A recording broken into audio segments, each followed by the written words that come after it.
Bless you. How you doing? Yeah, What exactly. that means is that he just mashed on the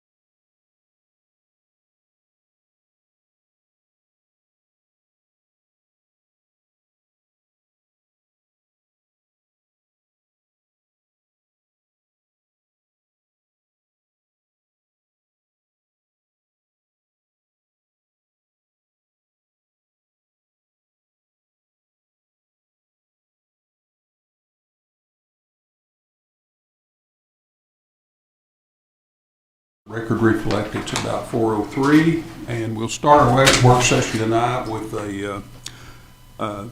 Derek Sheets, the chairman of the Greenville Firefighters Retirement Fund, would like to come up and introduce our actuary. So then, Derek, come up, please. Good afternoon, all. Thank you all for the time. I'm, as Mr. Ransom, Mayor Ransom said, the chairman of the Firefighter Relief and Retirement Board. We're here with our actuaries going to do the presentation. He's done 4 actuaries for us, and the 5th one will be on December 31st of this year. Kind of a one-day snapshot, but I just mainly want to introduce myself. If y'all have any questions after tonight, we hold our board meeting the second Tuesday of every month. We can put y'all on the agenda for follow-up questions, anything like that. Without further ado, David Sawyer with Definity is going to lead into this presentation. Thank y'all. I think all of you should have, Yeah. part of as well as it's in our packet. Hey, am I gonna be able to see the presentation? Yes. Do I control it? Excellent, and then you see what I see. Okay.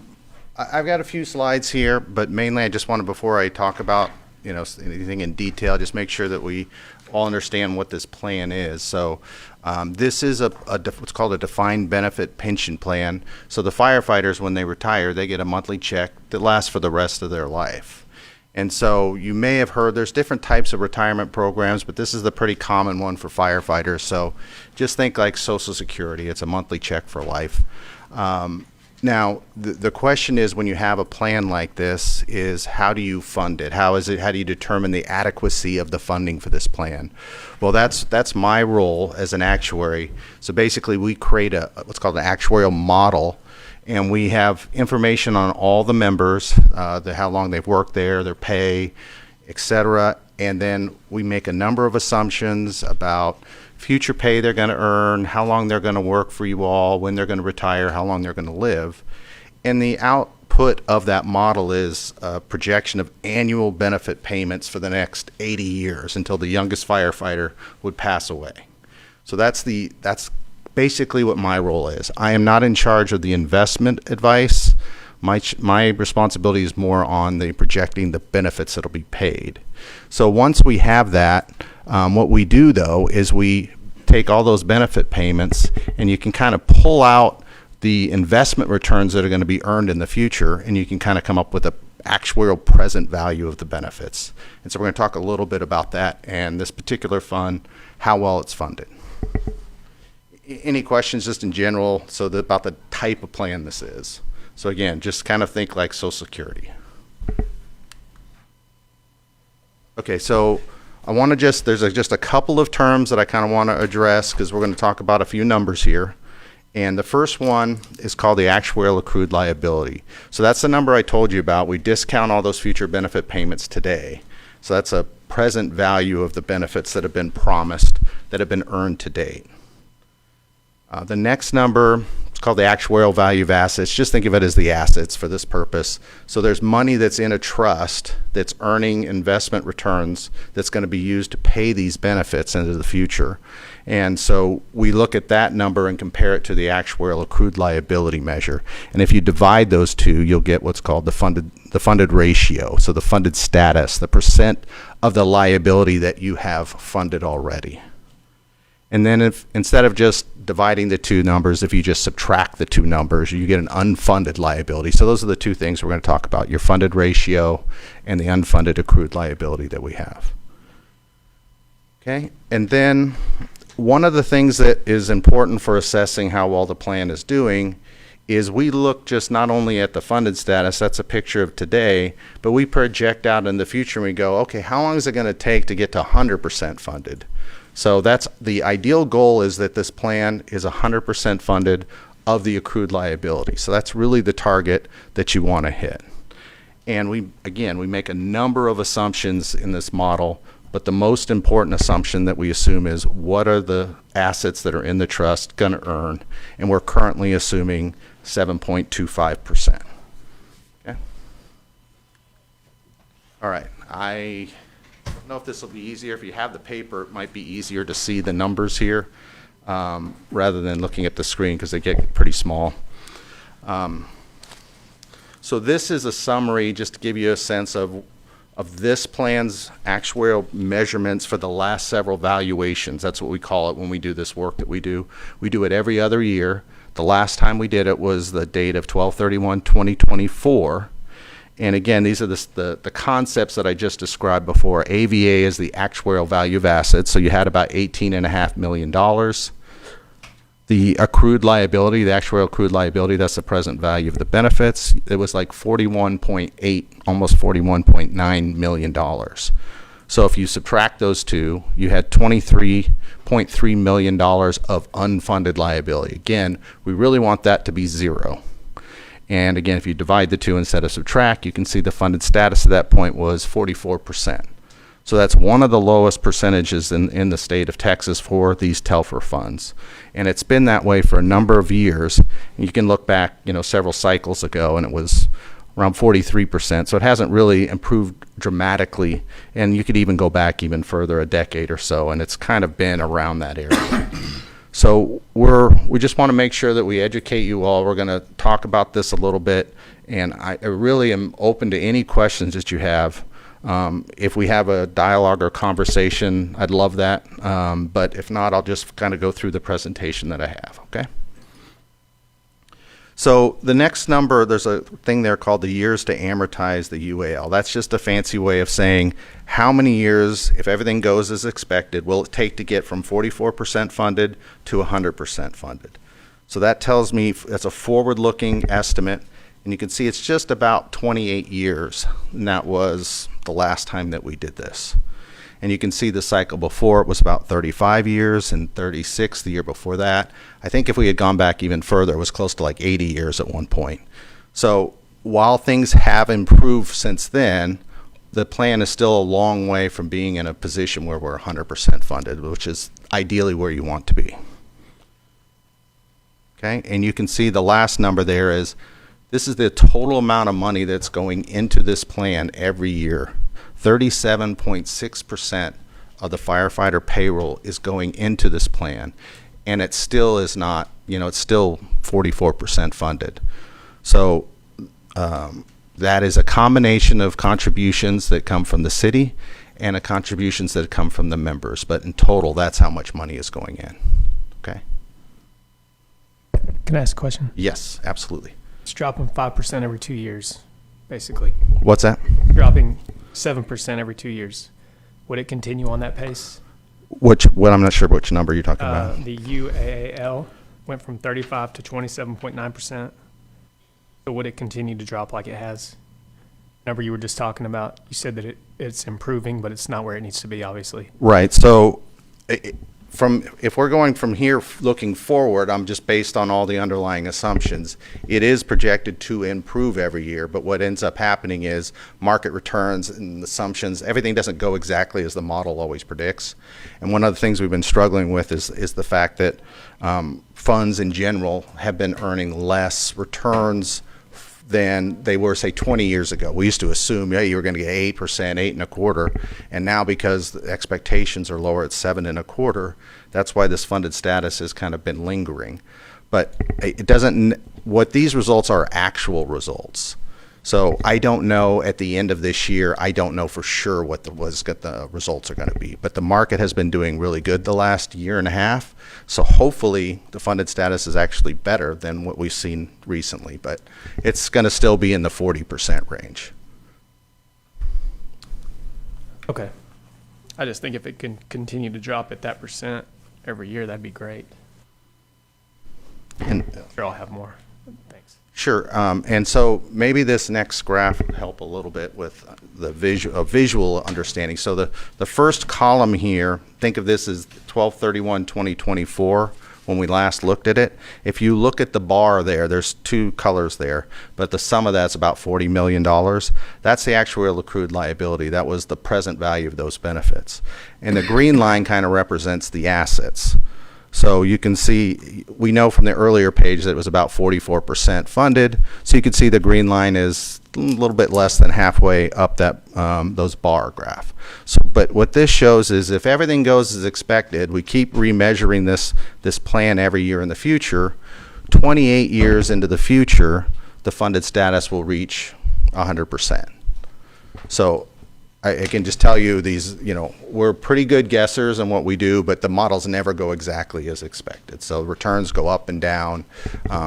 People retire at different rates, pays go up and down. But this gives you some measure, something to shoot for and assess the progress of the plan. One of the things I want to point out here on this graph, the reason why there's two colors on those bars, the blue bar represents that present value of benefits for the retiree population. These are people that are no longer working for you. At the last valuation, and this has been true for several valuations, you didn't even have enough money in the trust to pay for the benefits for the retirees. So there was a $2 million gap there between what you had promised the retirees and the amount of money that had been saved.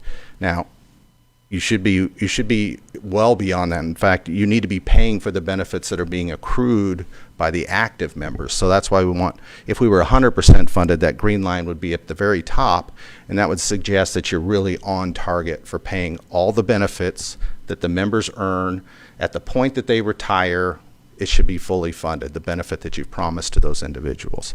So we're still digging out of a hole from the last it's been a couple of decades that the plan has been in this position.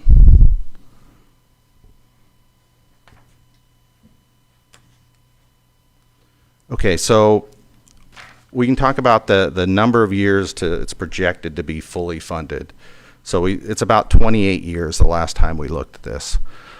If this gets above 30 years, now the law has been evolving, but currently if this gets above 30-year period, then what you're required to do is the city and the pension board, which is a separate entity from the city, have to get together and come up with a solution to get the plan back below 30 years. So you're required to do something if that actually happens.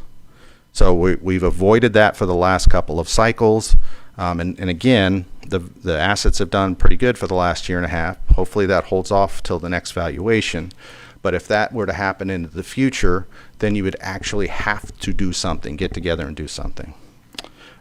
So that's what the state limit now is, this 30-year margin. So we never want that period to be more than 30 years. Now, as an actuary, I can tell you in these models, I can just show you, let's go back. If this period is above, say, 20 years, what actually happens is the dollar amount of unfunded liability continues to grow. And if you think about this sort of like a mortgage, you would think the principal that you owe left on your mortgage would decrease a little bit every year. But when this amortization period gets out above 20 years, it doesn't actually do that. You're not making enough of a contribution to pay kind of the interest component on a mortgage. So the dollar amount of that unfunded liability grows. So from my perspective in the actuarial profession, even though the state limit is 30 years, we really think it should be less than 20 years to avoid that kind of negative amortization. We don't want that unfunded liability to continue to grow.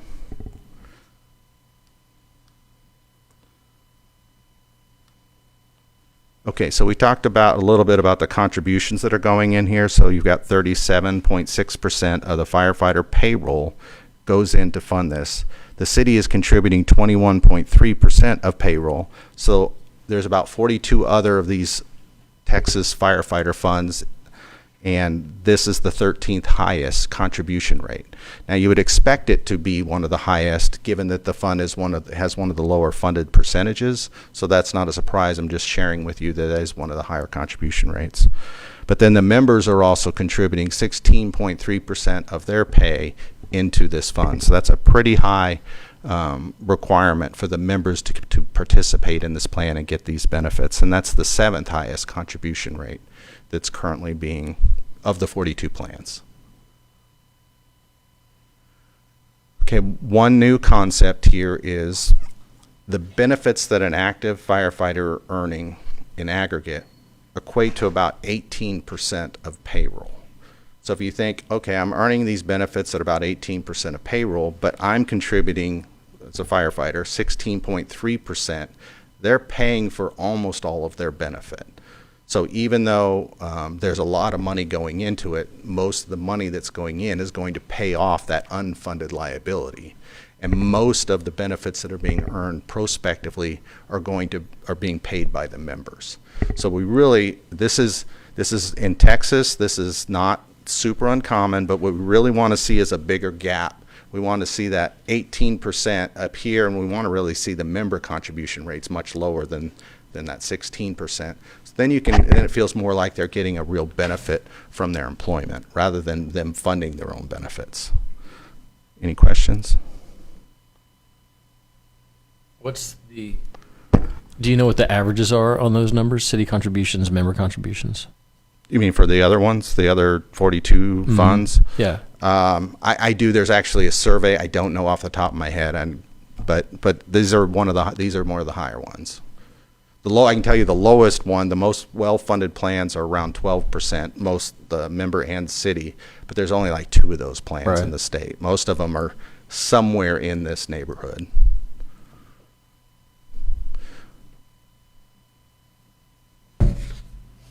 Wanted to discuss how these contribution rates are developed. So while we do this actuarial valuation every other year and we make suggestions, recommendations to make sure that we stay below that 30-year period that we talked about, there isn't an automatic mechanism currently for this plan. So if it needs more contributions, then the board has to reach out to the members or reach out to the city or both and kind of negotiate an increase. And so the problem with that is that could just almost doesn't happen all the time. And if it doesn't, the plan kind of lingers and languishes and the funded status doesn't improve. Now your other employees are in another type of pension plan where in that case, what the city pays is what's called an actuarial determined contribution rate. So the actuary for that plan sets the contribution rate for the city, and it goes up when the markets don't do as well, and it goes down when the markets do. So it adjusts automatically. So it prevents this period to be 100% funded from being really long, because it kind of self-corrects every year when you get a new contribution rate. Whereas in this plan, it doesn't. It has to be negotiated. And given that the plan has been in the low 40% funded range for a long time, that suggests that we need more money, but there's no mechanism to make that happen automatically. Okay. One of the things that has changed more recently is that several cities that have been in this position have decided to negotiate conditions for, hey, we're going to give you some more money, but we expect this in return. Whereas in the past, it was sort of like you negotiate a contribution increase or decrease, and then the board did whatever, they had no strings attached, I guess you would say. So what we've been seeing more recently is, especially when a fund gets above that 30 years and you're forced to come together to do something, that there's more of a long-term comprehensive look on how we're going to solve the funding, and it ties to the benefit levels too. So you can't expect a big chunk of money to come in and then increase the benefits. So I think that has opened up the door to a lot more conversations in the last several years.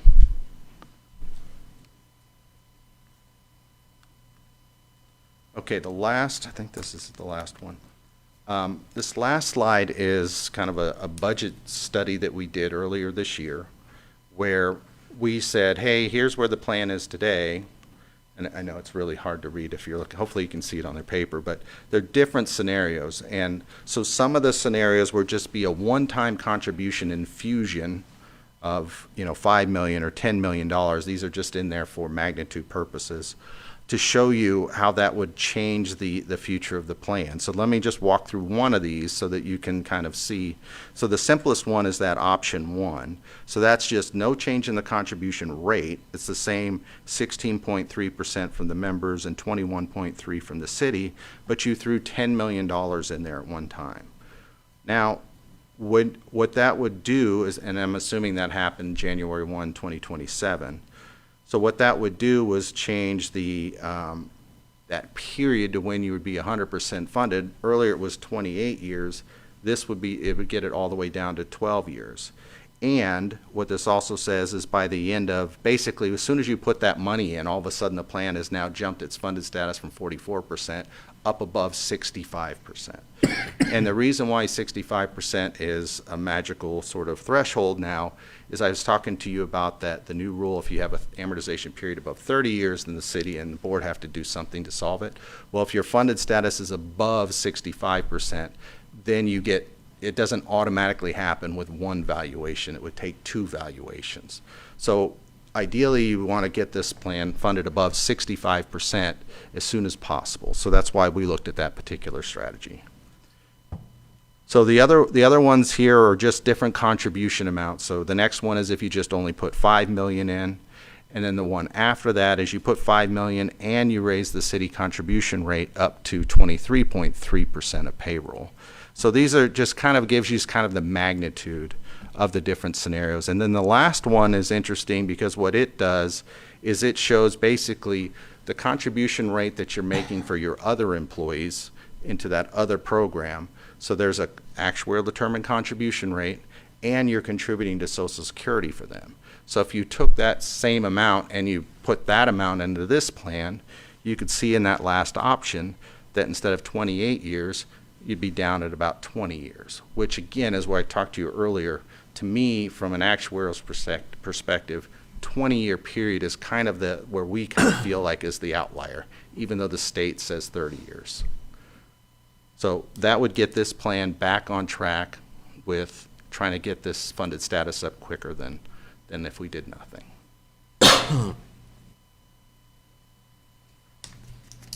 What's the difference between option 4 and 6 meaningfully? Shows the funding rate from the city is only different by what, 0.18%? Right. The option 4 was just, hey, if you raised it 2% of payroll, that was just Okay. The last one was targeting what you're providing for Just the a other round number. employees. Yeah, that one was a round number. The last one is more targeting what you're providing currently for your other employees in the city. I see.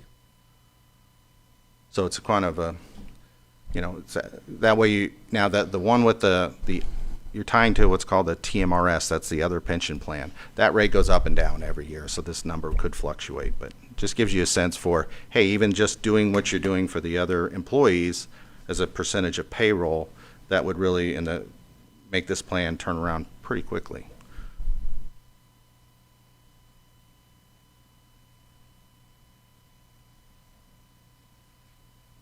I suppose you've done this, but do you have the total number of dollars, say, just the 2% the option 4 would mean based on our current payroll, 2% of it? I do. I don't have it. I didn't put it in here, though. I have it in my backpack, but yeah.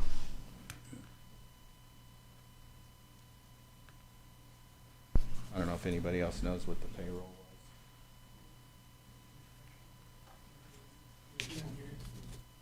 Hmm? 2024-2025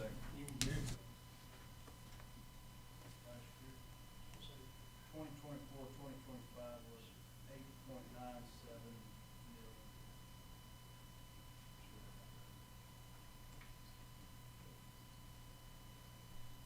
million. 2% of that's 160 or 70,000. 180. Yeah, which is probably a half cent on it. Half a cent. Yeah, that's about right. Tax rates 350 this year, whatever it is.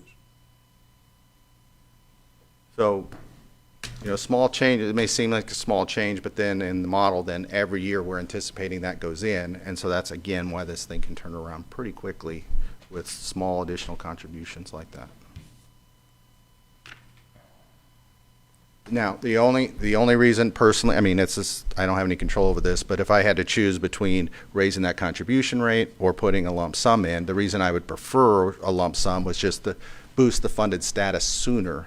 Because if you go the other route, yeah, that's great. You're going to get there maybe in 20 years, but you'll still be several years will be, I put it on here. It'll still be 2032 before you're above that 65% funded status. So what that means is if anything goes wrong between now and then, say the market goes sideways one cycle, then you could be forced into that agreement process that you have to do with the board. So You might exceed the 30 years before you turn it around. what's that? You might exceed the 30 years before you eventually turn it around. You could. That's what you're saying. Yes. Particularly, if everything goes as planned for a couple of cycles, then it's less likely that it'll turn around poorly in one cycle. But for example, we're doing evaluation coming up. If, the markets do some kind of correction this year, all of a sudden we could be back over 30 years, and then we'd immediately this cycle have to do something. You'd be forced to do something instead of trying to avoid that.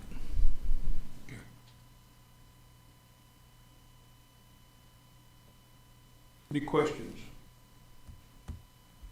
I'm certain I asked this, I'm not sure if it was last year or the last time you did the presentation, but obviously we're contributing a lot. We're the 13th highest. They're contributing a lot. They're the 7th highest. We're trying to catch up, but we're one of the lowest funded in the state. So what's everybody else doing differently that's allowing them to be successful at this? I think the biggest issue, there's two reasons, what got you here and then why other ones might be able to dig out faster. Basically, it has to do with the demographics. So if you have, let's just use round numbers, if you have 100 firefighters and we're creating these models and we're doing all these projections and we're going to say, hey, here's what these plans cost, and you got a bunch of retirees, those benefits are kind of locked in stone. Well, now all of a sudden, let's say instead of 100 firefighters, next year there's only 80. Now, the amount of payroll dollars has just shrunk dramatically in our model. And when we came out here, I don't know if it was the last time or time before, we had done some research, and apparently this is kind of what started this back in, was it the 90s? There used to be more people in this plan, and so it looked like, oh, there's more dollars that are going to come in, and then all of a sudden the number of firefighters reduced, and so all of a sudden that really changed things for this plan in particular. Now, other cities, if they're growing rapidly, then the payroll they're receiving, they're having more firefighters, the population of firefighters is growing, they're able to they can grow their way out of this. So that's the other thing that, I don't know which city is growing the fastest, but they're the ones that are likely, increasing that funded status faster. So both of those are kind of a function of how many active firefighters that you have and how that changes over time. It was in the late 80s, they had paramedics on that, or ambulance service, and they never, it's been that long, and losing those 20 people contributing, it's been we've been making great headway, but we're still fighting all that. Do you think we can grow our way out of it? The way the city's growing, I mean, we're, I don't know if the words of our fifth fire station is new people, but it's, the way the city's growing, it's gonna happen. Possible. It can contribute some.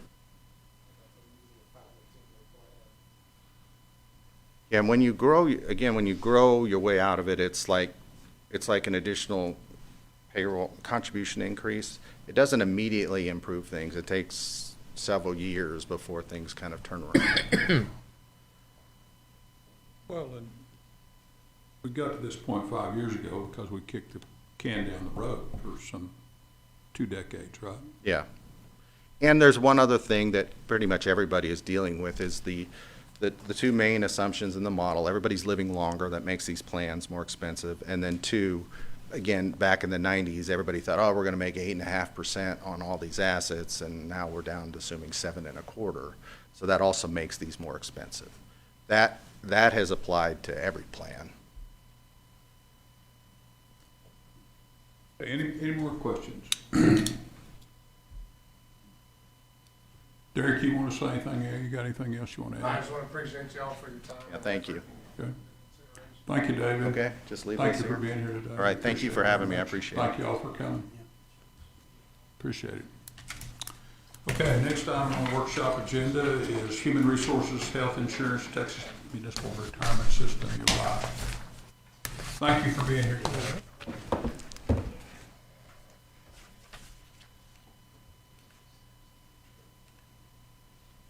Good evening, Mayor and Council. This is my Human Resources Budget Presentation for fiscal year 26-27. Real quick, the Human Resources Department does support the City Council's strategic goals of striving for municipal excellence and enhancing opportunities for communication. We do help preserve the character of Greenville, and we also support public service and health, health and safety. This is just an overview of the department org chart. I did add a head count in this fiscal year. It's an additional HR specialist to handle our class comp and recruitment. And I like to just do a high-level overview of our core functions because often HR gets pigeonholed into being the hiring, firing, disciplining people, but we do a whole lot more than that. So I like to do a very high-level overview of all the different core functions that Human Resources handles. Getting into our metrics, this is just a good visual that shows our employee population, including how many people we hire, how many separations we have, is pretty balanced between the city and juice on all three of those areas. It's about 25% juice, 75% on the city side. But one of the things that we talked about heavily last year was our turnover trends. So I wanted to give a very high level visual of how those turnover trends have continued to go down over time. So we are going in the right direction with being able to retain the talented employees that we are able to hire. If you recall last year when I did this presentation, one of the high-level initiatives that we were looking at was improving our hiring practices. But I like to dig in and really dissect some of these things. The turnover by reason, by far, we have voluntary resignation is the biggest reason that we are losing employees. All of our involuntary terminations. So last year is 12%. That's the red chunk. Last year was 12%. We're sitting at about 10% of our separations being from involuntary terminations.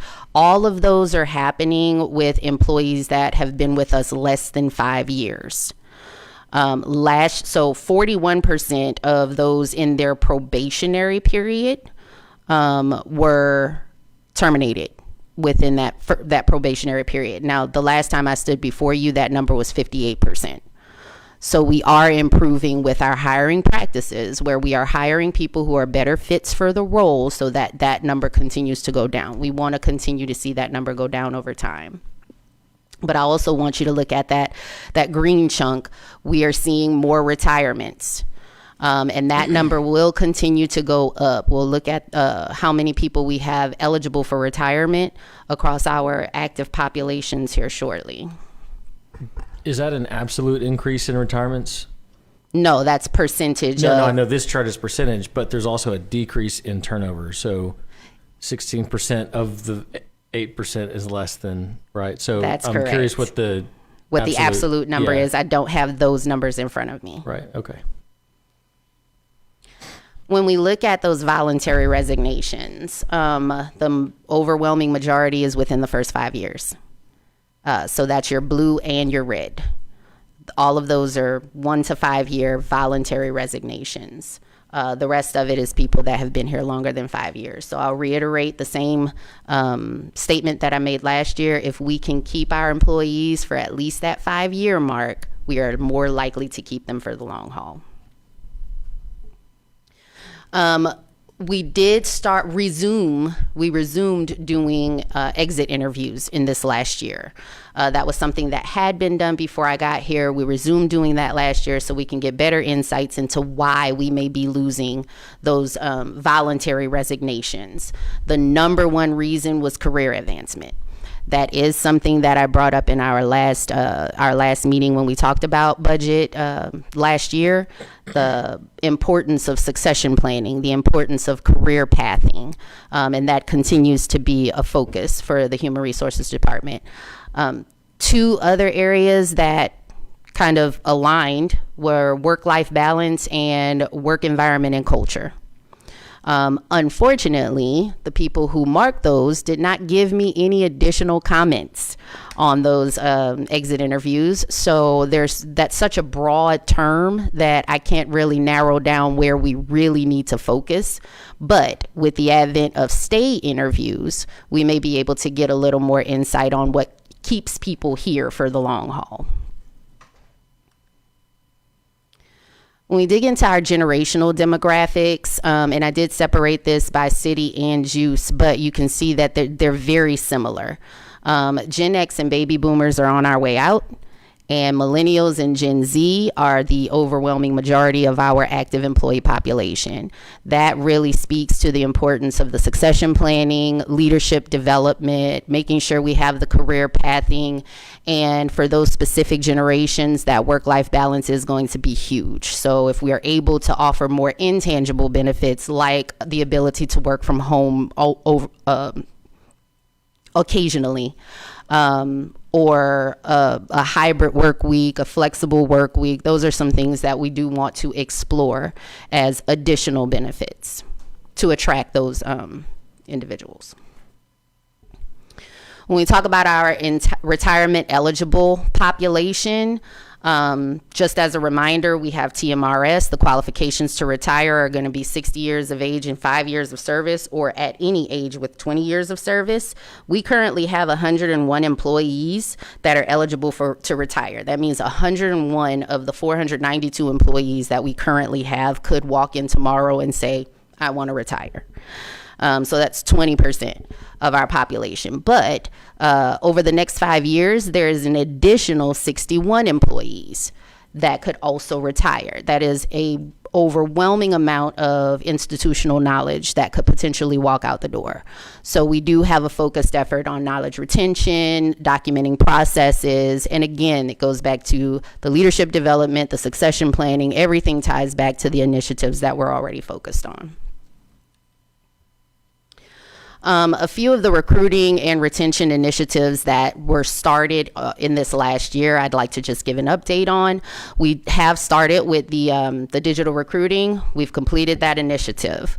Pre-employment skills assessments, which helps us make better hiring decisions, is something that we've started doing as well.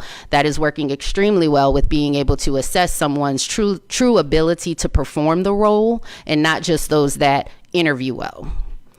The formal new hire orientation started back in December of last year.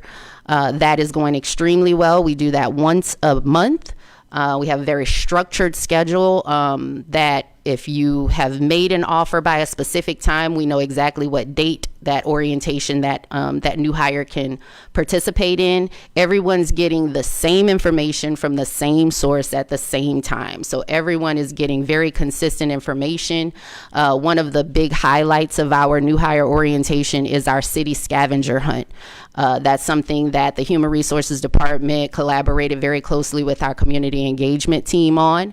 It does include a welcome video that includes all of the directors across the city, and we've gotten excellent feedback about that. Our robust onboarding program is still in development. If you recall, the onboarding program that I'm referring to is a year-long program that has specific touch points with our new hires to keep them engaged throughout that first critical year of employment. We do have a citywide learning management system that's Lexipol, also known as LocalGovU, that has been implemented. We are in the process of building the curriculum in that system. This is going to tie very closely to the succession planning program, so that different department heads can dictate which classes or courses in that learning management system they would like an individual to have before they are considered for promotion into a leadership role. The comprehensive succession planning program I've talked about extensively, that's still in development. The focused knowledge retention program as well. And then our exit and stay interviews. Obviously, we're doing the exit interviews. That's why we have feedback from that. The stay interviews will be launched within the next couple of months. These are some of the initiatives that you all approved for us to do last year. So the UKG rebuild. So we had a system that had been implemented in somewhat of a flawed way. We have completed that UKG rebuild at this point. What's left to do in that system is really just data entry, and that's something that the HR team is doing. The employee handbook update, when I stood before you last year, there was a draft out there that has actually been approved and is now in circulation to our employees. The citywide policy updates, you've been reading and updating those, so that is in progress. We have not completed that yet, but we're making progress. And then the leadership compliance training, which is really our reasonable suspicion, workers' compensation, FMLA, making sure that all of our supervisors are aware of the compliance items that they need to be aware of, did get completed last year. Some of the things that we have accomplished this year: digital open enrollment. We did go fully digital for our open enrollment. Workers' compensation claims are now being submitted through the UKG system. That was a part of the rebuild. We have city ID badges now, which is a part of our risk management. We were able to convert AFLAC individual policies to group policies and saved our employees a good bit of money, almost 50% on what they were paying for their individual plans. We had our first annual on-site employee health fair last year. Parks did their hiring fairs. We hired nearly 60 employees, nearly 60 part-time employees for the Sports Park Center. We are in the process of piloting a Public Works Employee Safety Committee, and that is going extremely well. And then the big one that I'd like to talk about is the Gold Leadership Academy. GOLD stands for Greenville Organizational Leadership Development. This is the leadership academy that I talked about last year. We have launched that academy. These are pictures from the very first session. The theme of the academy is heroic leadership, so you'll see that there are a lot of superhero capes in that picture. The participants were very engaged. You can see we had police and fire present and participating. It was an excellent day. The only capital request that I have for this year is $27,000 for add-ons to the UKG software. These add-ons are for performance management, compensation, and there is an AI add-on that assists with management in the program. Now, why is this important? We've got a lot of millennials and Gen Zers. We're focused on developing them. This will tie into not only our succession planning, but also our merit processing. So right now we're just doing paper evaluations. There's not much value being brought to either the employee that's being evaluated or the department as a whole. By investing in this performance management software, we can really focus more on goal progress, filling those skill gaps, making sure that the employee has a voice in their performance evaluations, because they can enter information into the system that then gets pulled into their annual review. And so things don't get missed, and kind of we fall prey sometimes, or fall victim sometimes, to that moment in time bias where the employee messed up 2 weeks ago and now we're focused on that instead of all the good they've done throughout the year. This performance management software can eliminate some of that, but it also helps with our merit administration, because if we truly are going to say that the increases are merit-based, we need to be able to tie it back to some sort of performance rationale. That's not happening right now, and this system would assist with that. Our TMRS contribution rates are going down again this year. I just wanted to show a little comparison. It has gone down year over year in the last 2 years. Medical insurance is looking good. Our current loss ratio is 74.99%. Basically, what that means is that the amount that we're putting in as far as premiums, we're only paying out 74% of that in claims. So we are profitable for Blue Cross Blue Shield, which gives us some negotiating power to go back. We are expecting, worst case scenario, about an 11.5% increase, noting that our fiscal year is different than our plan year. So we're only budgeting about a 10% increase, and we do expect to be able to keep employee contributions flat. For our dental plan, loss ratio is a little bit higher, but because we are bundling dental with medical, we expect to have some negotiating power there and expect to keep those contributions flat. Some of the initiatives, this is just reiterating what we've already talked about: performance management, succession planning, improved merit administration, and we also want to improve our volunteer management program. I am looking at a software that is fully within the cost of the budget, but a citywide volunteer management software that can be integrated into our public-facing website that will allow people to apply to be a volunteer, go through the background process, and then receive notification on different departments that they would be approved to volunteer for. Overall, I am only expecting a 24% increase in my budget. That 24% is tied back directly to House Bill 198, which is the Wade Cannon Act. It's the cost of administering those cancer screenings for our firefighters. That's where that 24% comes from. No changes elsewhere. Any questions for me? Yeah, could you go back to the last slide? Yes. So you have this current year's budgeted amount at 804 and next year's at 907. That's not 24%. So where's the 24%?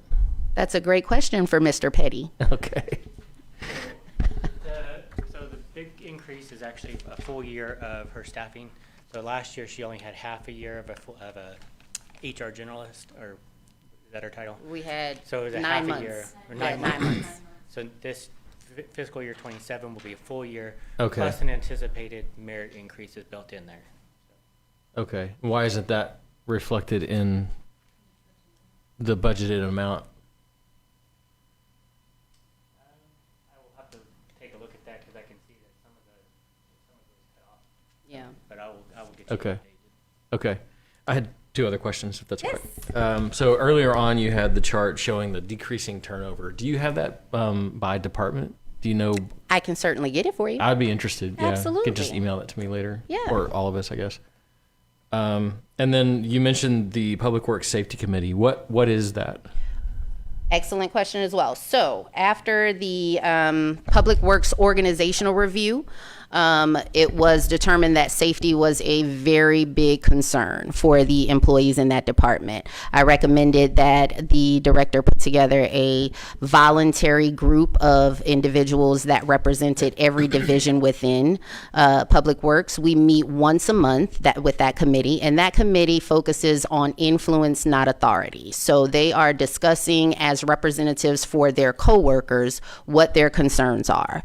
That committee also leads the monthly safety meeting for Public Works. I work directly with them. They come up with the information, but I work with them to put that information together. The other thing that they are focused on right now is revamping the safety and accident review manual.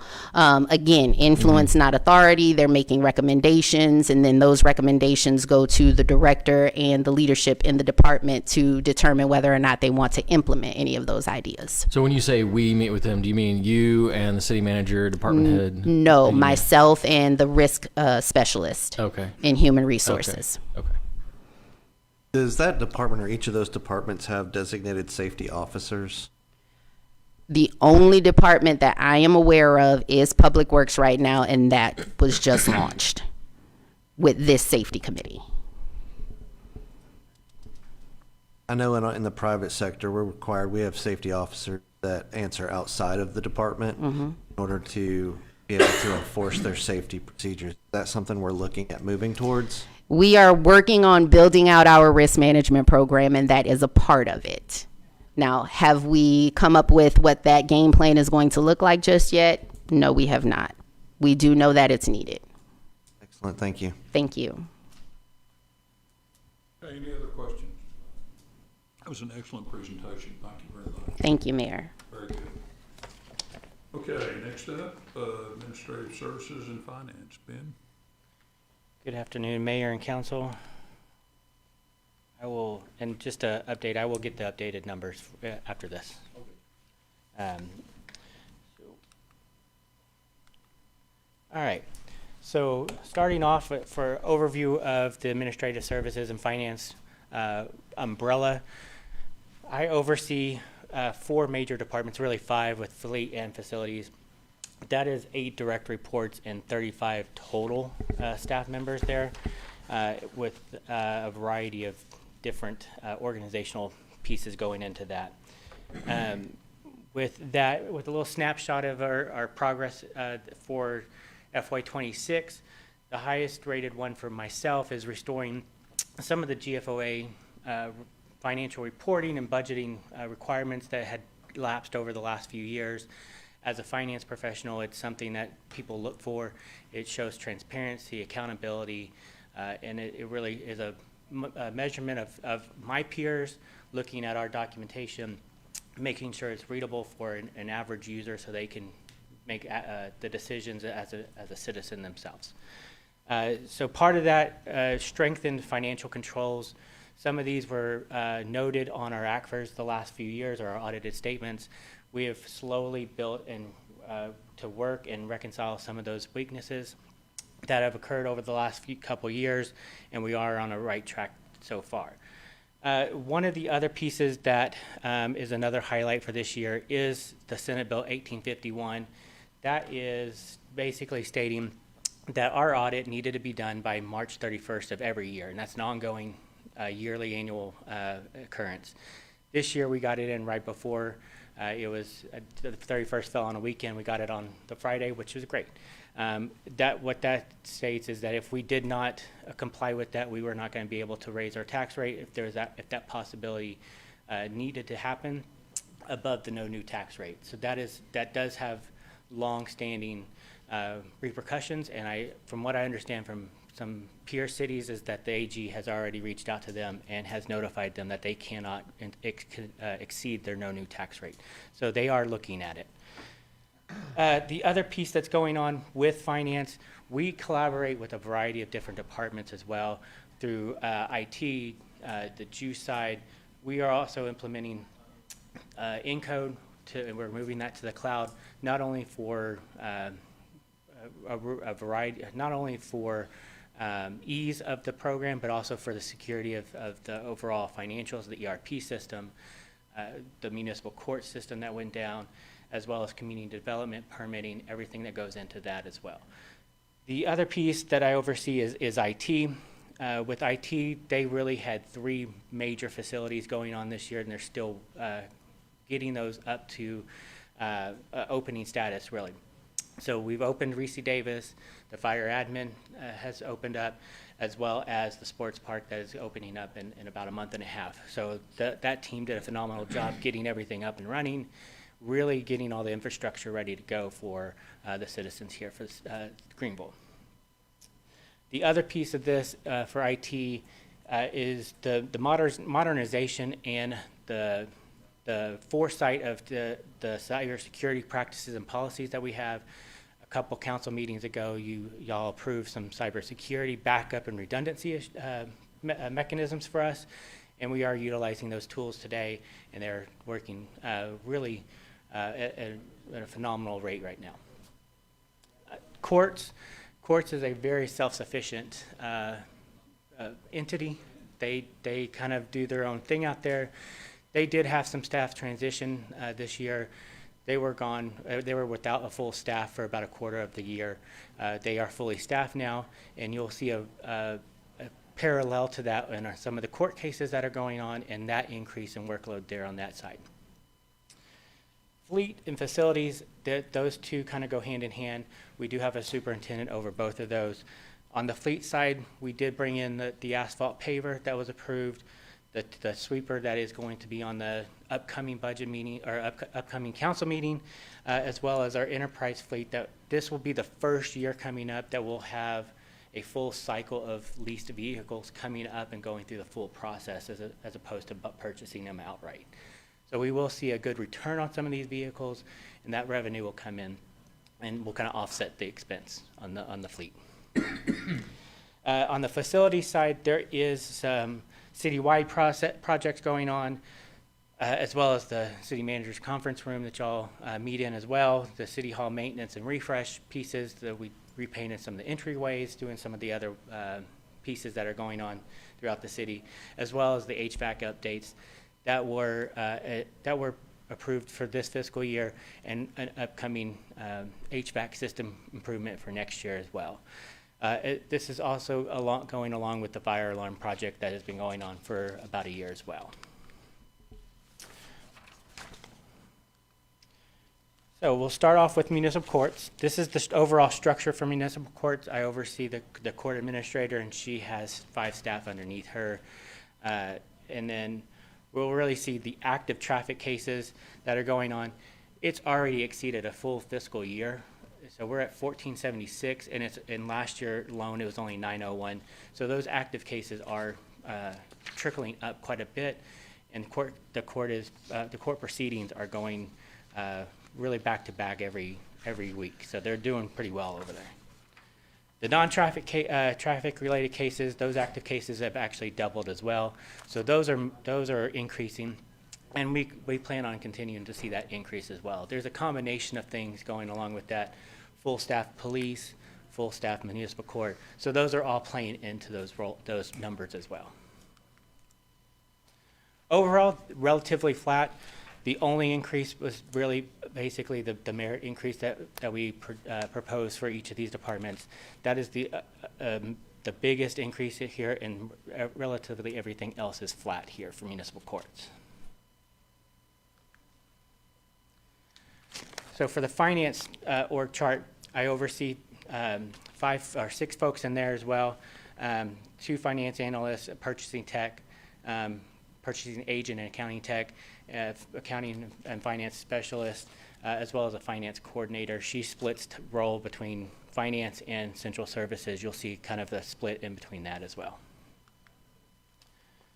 So one of our some of our key functions in the finance area, number one is our accounting for both the city and a majority or a minority piece of Juice. They have their own department, but we interact with them quite a bit. We work hand in hand with them. The annual budget, as well as the financial planning. The ACFR, which goes along with the financial report, will actually have our interim audit proceedings coming up in a couple weeks. So the auditors will be here again. We'll start going through and getting that process rolling as well.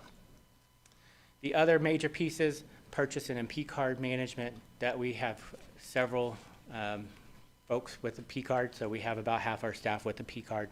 That is quite a bit to manage, and we have one person that manages that, and she does a great job with that. The other largest piece here is the cash and investment fund management. We have several $100 million worth of bonds out there. That management does need to be looked at and managed and evaluated periodically as well. Those funds come in and out with our bond projects and those payments that go for those projects. You'll see here our bank drafts and checks and bank drafts of wires, ACHs. Those are, the dollar amounts are actually going to exceed last year's. The actual transactions are going to be about the same. We have a lot of projects that have gone through FY26, so the fire admin, the rec centers. Those pieces are coming through. That's large dollar amounts of transactions there. On the credit card transactions, those are projected to be slightly less.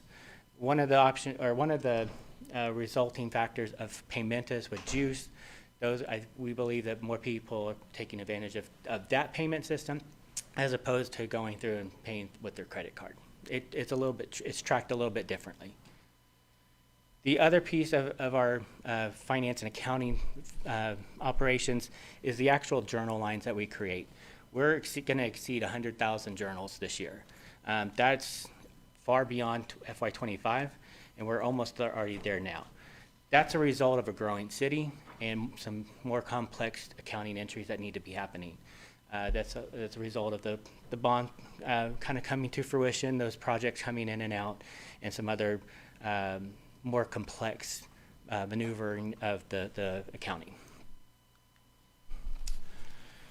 So you'll see a little bit of an increase here.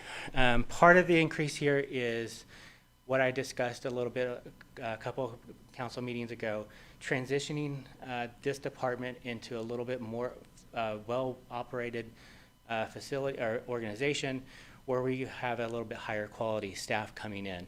And so that is the majority of that increase, as well as some of our contractual agreements that won't be actually billed to us and paid until next fiscal year.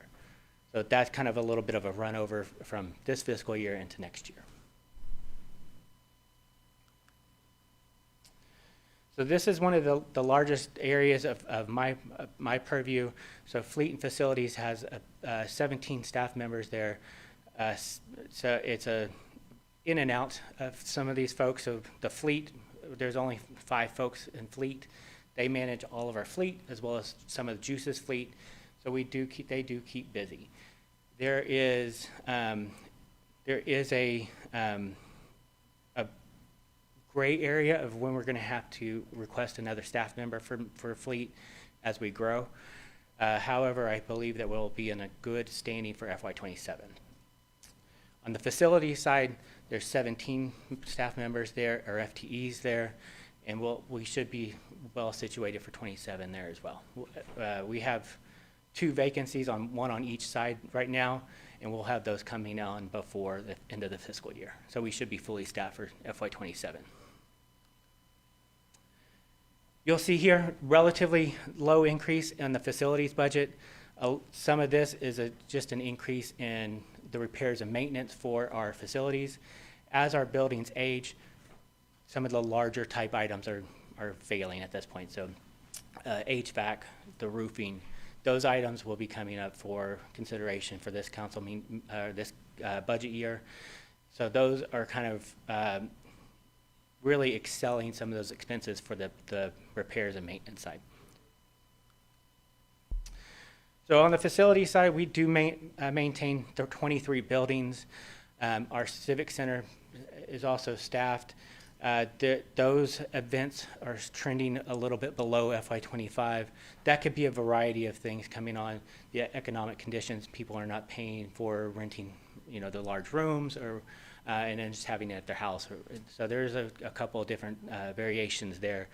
Square footage, 213,000 square feet is quite a lot of building to maintain, and they're all around town. So they do maintain several different buildings across town. The maintenance tickets, those are creeping up with the same amount of staff. So we are fulfilling any facility-related help desk or support tickets in a prompt and efficient manner as best as they can right now. Some of our improvements here, we have an updated break room here, and what you'll see on the right side there is our updated HVAC and chiller system. That was really started for for one floor of this building. Next year we'll do the second floor for the building, and so that'll be a little bit of a different process for the HVAC, but they did install the chillers, which was the bulk of the heavy lifting there. The other pieces that we are projecting to work on for next year is the City Hall and GMA elevator down there. It is starting to be more expensive to maintain. It's an older elevator, and some of the staff that come along are not of that generation that understand the mechanics of an older elevator. So it's getting more and more expensive for people to come out to do that. The other piece that we're requesting for net 27 is the annex roof replacement. That is at a point where the repairs and patches are now failing. So we'll have to take a look at that and really evaluate that plan for the annex building down the street. There is a small storage building at the farmer's market. That roof is deteriorating as well. It's a relatively small price, but it's going to need to be updated as well. And then what we're trying to do here is a exterior seal and the back porch roof replacement on this side of the building. That's starting to rust through in some areas, as well as seal the stone up in this building as well. And they have already done that sealing at the Public Works building and have had great positive feedback on that. All right, so for the fleet side, the work orders, I will preface this by our fleet system was down for about 5 months this year. So these numbers are not entirely accurate for this fiscal year. It's a best guess for what we could catch up with on paper documentation that they had and kind of adding into that. So I certainly see that our work orders were exceeding or going to match fiscal year 25 work orders. Our vehicles maintained stayed about the same. Our city vehicles are increasing. Juice vehicles stayed about the same. Some of their vehicles are a little bit more heavy duty. Those need specialized work on some of those. So some of those do get to a specialized mechanic. The other pieces on there, the inspections for the our equipment, police is monitored weekly, fires monthly, and then the rest of them are done quarterly. So your parks and rec vehicles, your IT vehicles, those are monitored on a more quarterly basis. All right, relatively flat here for fleet as well. The only increase here is the proposed merit increase for personnel. The rest of the fleet, or the rest of the contractual services and repair and maintenance, those items stayed relatively flat. All right, so last department is our IT department. There is 7 staff members in there. We did add 2 staff members for this fiscal year, which was a result of workload projects and then a lot of things spreading across the city. So you'll see one of the main pieces here that I want to highlight is the hardware units maintained is almost double than it was last year.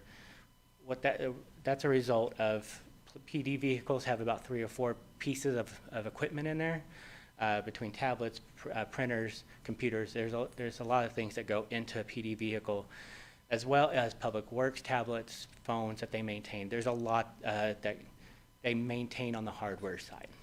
So that has actually doubled at this point, and that's just growing from month to month at this point. The help desk tickets, those are actually projected to go a little bit higher than this year, or last year for FY25. I think that's a combination of having the full staff on board now, as well as people are getting now used to actually filling out a help desk instead of just calling Patricia up and asking. So I think it's a bit of a habit-changing piece there. The IT budget, I don't want to alarm you, that did look like it did jump up quite a bit. The main drivers behind that is really centralizing a lot of the IT processing. So a lot of the vendors, they process those payments. So you have a corresponding reset on the individual departments, and that expense has moved over to IT. So they're handling a lot of the IT expenses, so we can keep it centralized with the exception of some of the public safety side.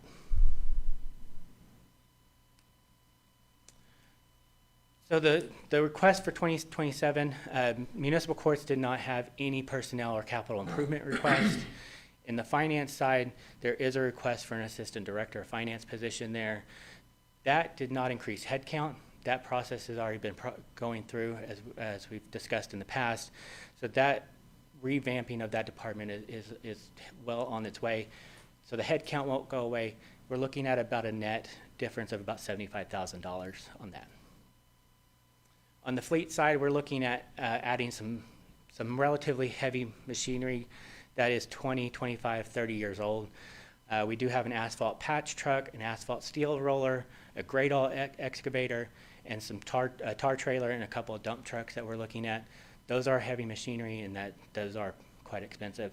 Overall total, that's about $1 million that we're looking at on purchasing that. We know that we can't get everything at once, but there is a priority on some of these that are aged out. The other pieces on the facility side, the annex roof replacement has been delayed a couple years, and we're at a point that we need to replace that. The rest of the AC replacement, that is about $300,000 as well. That is an item that needs to finish out the second phase of everything, as well as the GMA and City Hall elevator. And then for IT, there is not an additional request for staff for FY27, but with the grace of summer, we were able to get another staff member added for this fiscal year, so there won't be an ask for next year. That's it. Do you have any questions?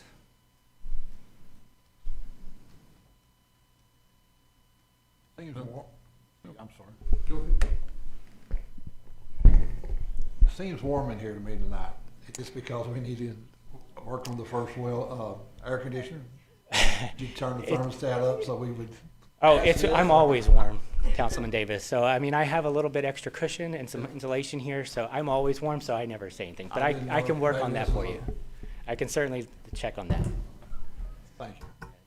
I do have a question from earlier. You were talking about the expenditures on vehicle servicing. Yes. And I do know that we've been trying to convert most of our fleet to lease as opposed to own. So how does that affect our service operations? So the leases are actually, or have been a positive impact. So we've already put in place the ones that are going to be replaced. It's just a cycle through. The longest lead time we have right now is the PD vehicles. We're on a 6-month-ish wait for that. So once those get approved, we send them off to Enterprise. They turn around, and then by the time we outfit them, it's about a 6-month process there. So on the other side of things, the purchased vehicles or the purchased equipment is more heavy machinery type. The rest of it is the fleet. So the Tahoe, the trucks, the cars, the stuff like that. So do we service the heavy equipment ourselves, or do we? For the most part, we Contract try. out for that. If it is a specialized piece that we don't have that qualification for, sometimes it is outsourced. So there is sometimes that we do. And presumably for all the lease vehicles, that's all taken care of by the lessor? The minor stuff, like the oil change. We do and routine tires, maintenance, yeah, but- routine maintenance. Maintenance stuff Okay. is done by us. But if you need like major replacement parts, you send out for that? Yeah. Okay. Yeah, and we're not having to, I mean, you know, like normally if we'd owned it, we'd had to send it to a dealership. Right. And then it's, you know Right. how expensive that is. And Right. so we're not having to deal with that Yeah. cost. So that has lowered substantially since we started this Right, program. no, and that's why it makes lots of sense. Yeah, I Yes. just wanted to hear more about that. Yeah, and I think the majority of the fleet guys' time is actually spent on those PD vehicles. Obviously, they're driven a lot more, so they need more maintenance. Obviously, when you're outfitting them, we outfit them ourselves, so we don't depend on somebody to rewire them and everything, because we do maintain, you know, all the inside stuff. You know, it's about $30,000, I think, to outfit a typical police vehicle. So we keep that in-house for various reasons, and so we still do that majority of that work. But we've been able to concentrate more on that. Obviously, we're adding police officers every year, so we're adding vehicles for police every year, and less maintenance on, you know, our public works trucks or parks trucks or things like that, because they're only 3 years old, so it's just the routine stuff. And that's the one thing about PD is that you want them in and out. You don't want to sit there forever and have an officer out without a vehicle or their regular vehicle. So they do work quite a bit just to turn that around. And so we don't have spare vehicles just to go out there. So we do keep those turnaround times pretty quickly. Okay, any more questions? Good presentation, thank you. Ben. Thank you. This time we'll go into executive session. We'll be back at 6 o'clock.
Okay, I'll call this regular session of the Greenville City Council to order. Let the record reflect that it's about 6:17. I apologize for the delay. There were some issues that we needed to discuss before the meeting. I'd like to ask Pastor Reggie Fullenwilder of New Beginnings Church to come out and come up and offer the invocation. Thank you for being here tonight. Good evening, ladies and gentlemen. It's an honor to be with you. Let's go to the Lord in prayer. Heavenly Father, dear God, we come before you right now in the name of your Son, Jesus Christ, Father God, and we gather here together today with a shared commitment to the prosperity, safety, and well-being of our community. We ask for guidance for our city council, our mayor, and civic leaders as they make important decisions on behalf of the city of Greenville. Grant them the wisdom to listen to all voices, the courage to act with integrity, and the grace to work for the common good of the city of Greenville. May this meeting be marked by respect, clarity, and a sincere desire to serve this city. We pray this in Jesus' name. Amen. Please join me in the Pledge of Allegiance. I pledge allegiance to the flag of the United States of America and to the republic for which it stands, one nation, under God, indivisible, with liberty and justice for all. Thank you. Please be seated. There are no presentations tonight. Thank you, Reggie, for that very much. Yes. There are no presentations tonight. If you have an agenda, you'll note two placeholders in the agenda. Citizens to be heard and public testimony. Citizens are invited to address the council on items that are not already scheduled for public hearing or on the agenda. Public testimony is for items that are on the agenda beginning tonight. There are no public hearings beginning tonight with ordinances, item 7A. So if you'd like to address the council on any of these issues, please complete a citizen's comment card and present it to the city secretary. And I'll ask at this time, are there citizens? I do. I have four, Mayor. Okay. So the first is going to be Ron Griner. Okay. Come forward and state your name and address if you would. My name is Ron Griner. I live 11 Carolina Drive, Oak Village. But council, mayor, I have a promise I had to keep. It's a very short story, but I made a promise to a fella with Blackjack Trash. When they first started, I go to get my can on the end of Carolina. I live behind Jerry Grady. And they ought to leave the truck and come greet me, introduce themselves. And I'm thinking, man, these guys ought to go to TML and have a booth. And y'all know what TML is, I'm sure. So anyway, fast forward to the first Saturday, heavy pickup day, you know what I'm talking about, at the Civic Center. So I go out there and I'm visiting with the guys, and some of them I already knew, obviously. So I meet the boss named Brian. I said, Brian, these guys are awesome. I'm going to go to city council and just congratulate them. Now, I don't know when they started. What's it been, 3 years, 4 years? Maybe. Well, every year I see Brian. I tell him the same story. He said, Griner, you're not going, are you? I said, I'm going, Brian. So anyway, do you know what Saturday is? Give one guess. I'm going to see Brian because I'm hauling trash to the Civic Center. I need somebody to call Brian and tell him I was up here bragging on those guys. Okay, And if I would really appreciate that, because I feel guilty because I'm up here. I'll tell you, I think every member of the city council feels the same that before this happened, because I don't know that I've had a single call about my trash since we started that contract. So we're very thankful, and we appreciate you coming. In fact, Mayor, could I ask you to call Brian? Yes, I will. I said he's a tough guy to make happy, but I know you'd be happy. I'll call him tomorrow. Somebody will give me the number. Thank you, sir. Thank you for being here. Thank you, council. We appreciate it very much. You're welcome. You said you did have some things to tell us, and you did. Jason Williford. Sorry.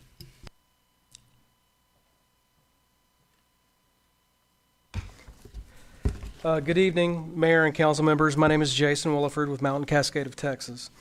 We submitted the low bid on the dual gravity and Ridgecrest Road water main project, $829,000, nearly 6% below the next lowest bidder. Our proposed schedule was also faster than the firm recommended for award. Under the city's own scoring criteria, we received the maximum possible score for price and a higher score than the awarded firm on construction time. Despite that, the contract is recommended for award to another contractor, and this isn't the first time. Combined with the 2023 project also awarded to the same contractor over the low bidder, the city has now passed over 4 reputable contractors and paid $5.1 million more than the low bids submitted. As part of our proposal, we submitted 66 completed projects from the last 10 years, with owner and engineer contact information for every one. Based on our own research, we don't believe any of those references were contacted. And as for the low bidder, we were never invited to any interview. We'd generally like to know what more could we have done. The scoring matrix posted on the city's website doesn't match any of the 4 evaluators' actual scores in your agenda packet if you're holding them right now. And one evaluator scored every competing firm far lower than the other 3, except the contractor recommended for award. He scored at the very top. Tonight's staff report states the committee discussed the scores and confirmed every evaluator was fully informed. We'd like to know specifically, was the chairman's duty satisfied? We're asking you to table the award and get answers to these questions before nearly $15 million in taxpayer-backed bond funds is committed, and this process can be properly reviewed. We've been on the other side of this before, and we support competitive seal proposals. Thank you, and I'm here to answer any questions you may have. Citizens to be heard is not a dialogue Okay. between speakers and that sort of thing, so Understood. thank you for Thank being you. here tonight. We'll take your comments into consideration. Appreciate it. Thank you. Betty Franklin.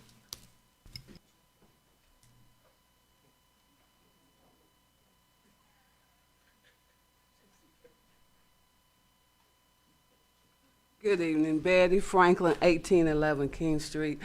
I'm here, you've heard the story before, I'm gonna repeat it. I know it's budget time, and I want to just ask you to consider the parks one more time. Safety issue at the park, with some of the parks, especially Austin Park, we would love to have running water. We would love to have a restroom there. And you may say that makes safety issues, but Graham Park has a restroom. They have running water at those parks. So we're gonna ask, it's a lot of people use Austin Park. If you can drive by there any day of the week, you're gonna see people there all the time. And there's no restrooms, and there's no water fountain. And there's a lot of interaction going on.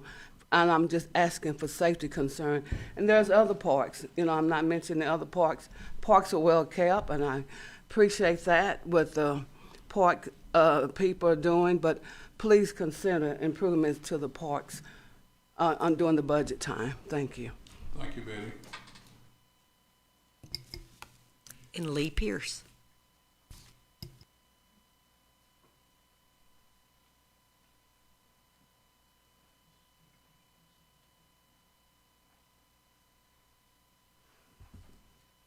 Good evening. I'm Lee Pierce, address 3215 Washington Street, and I'm here to discuss a flooding problem at the intersection of Texas and Washington Streets.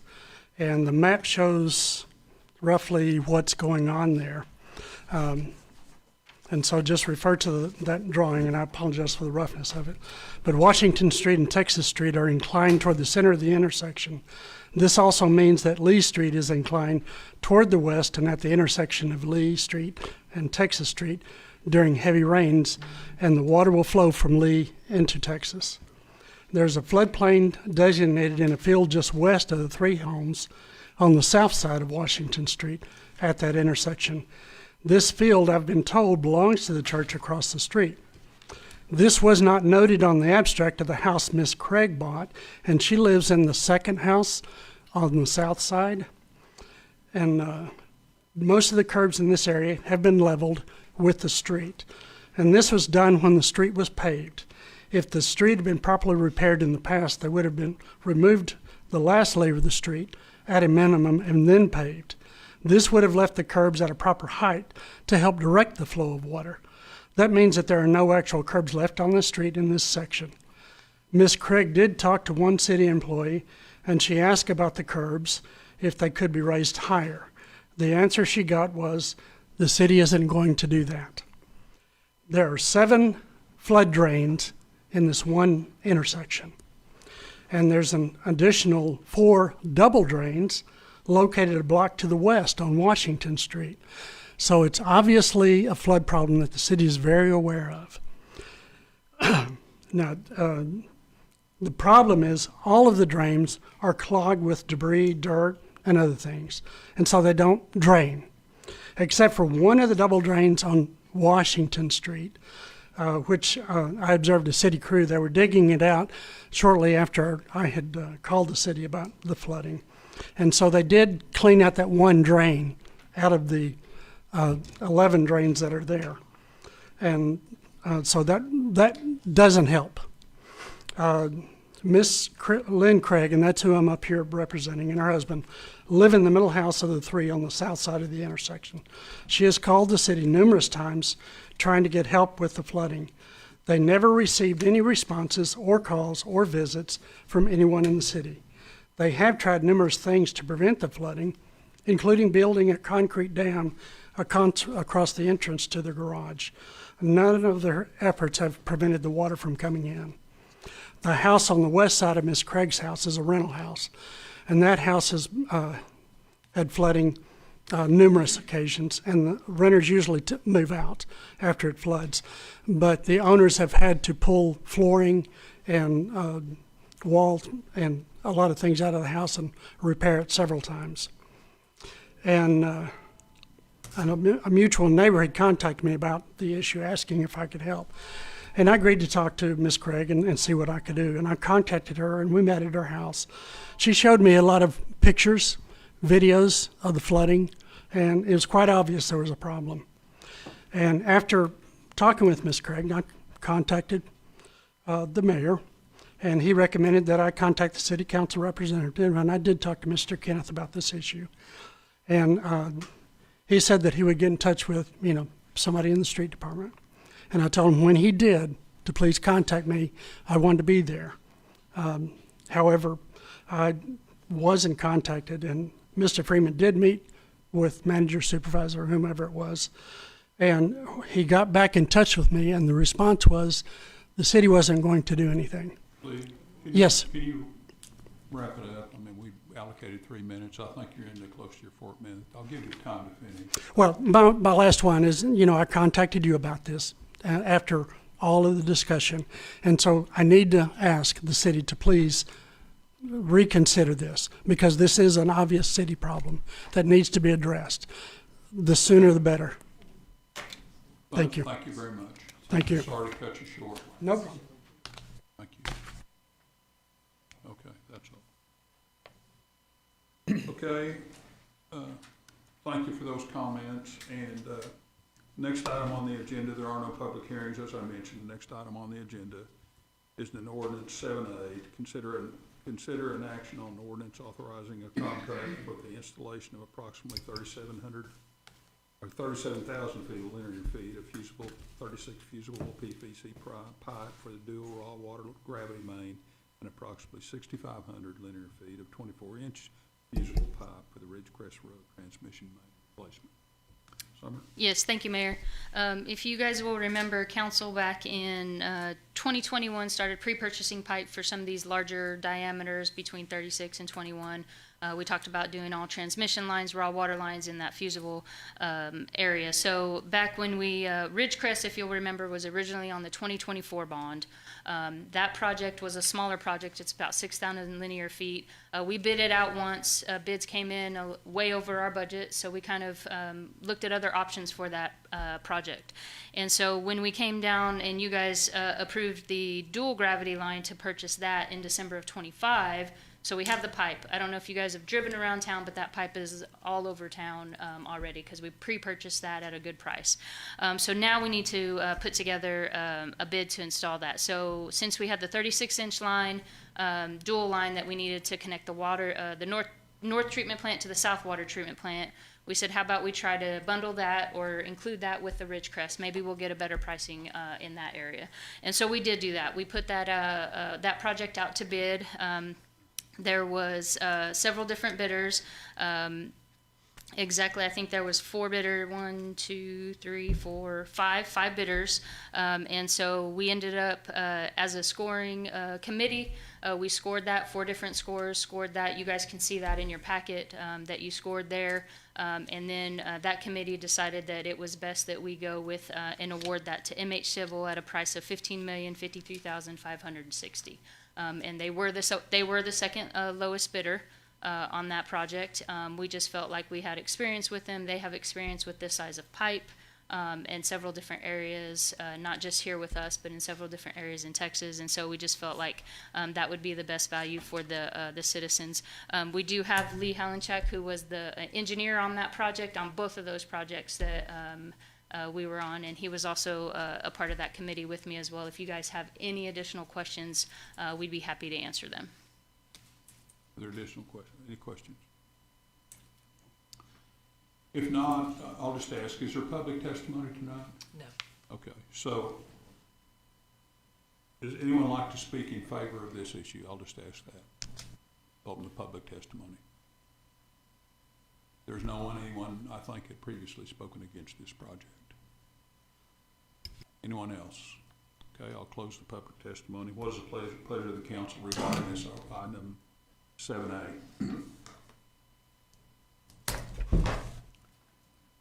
Make a motion to approve. A second. Please vote.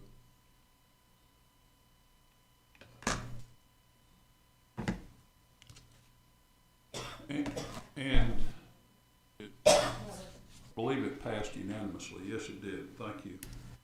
Next item on the agenda is item 8A, consideration and action on a resolution authorizing the city manager to execute a mowing and baling services agreement with Monday Grave Solution Services.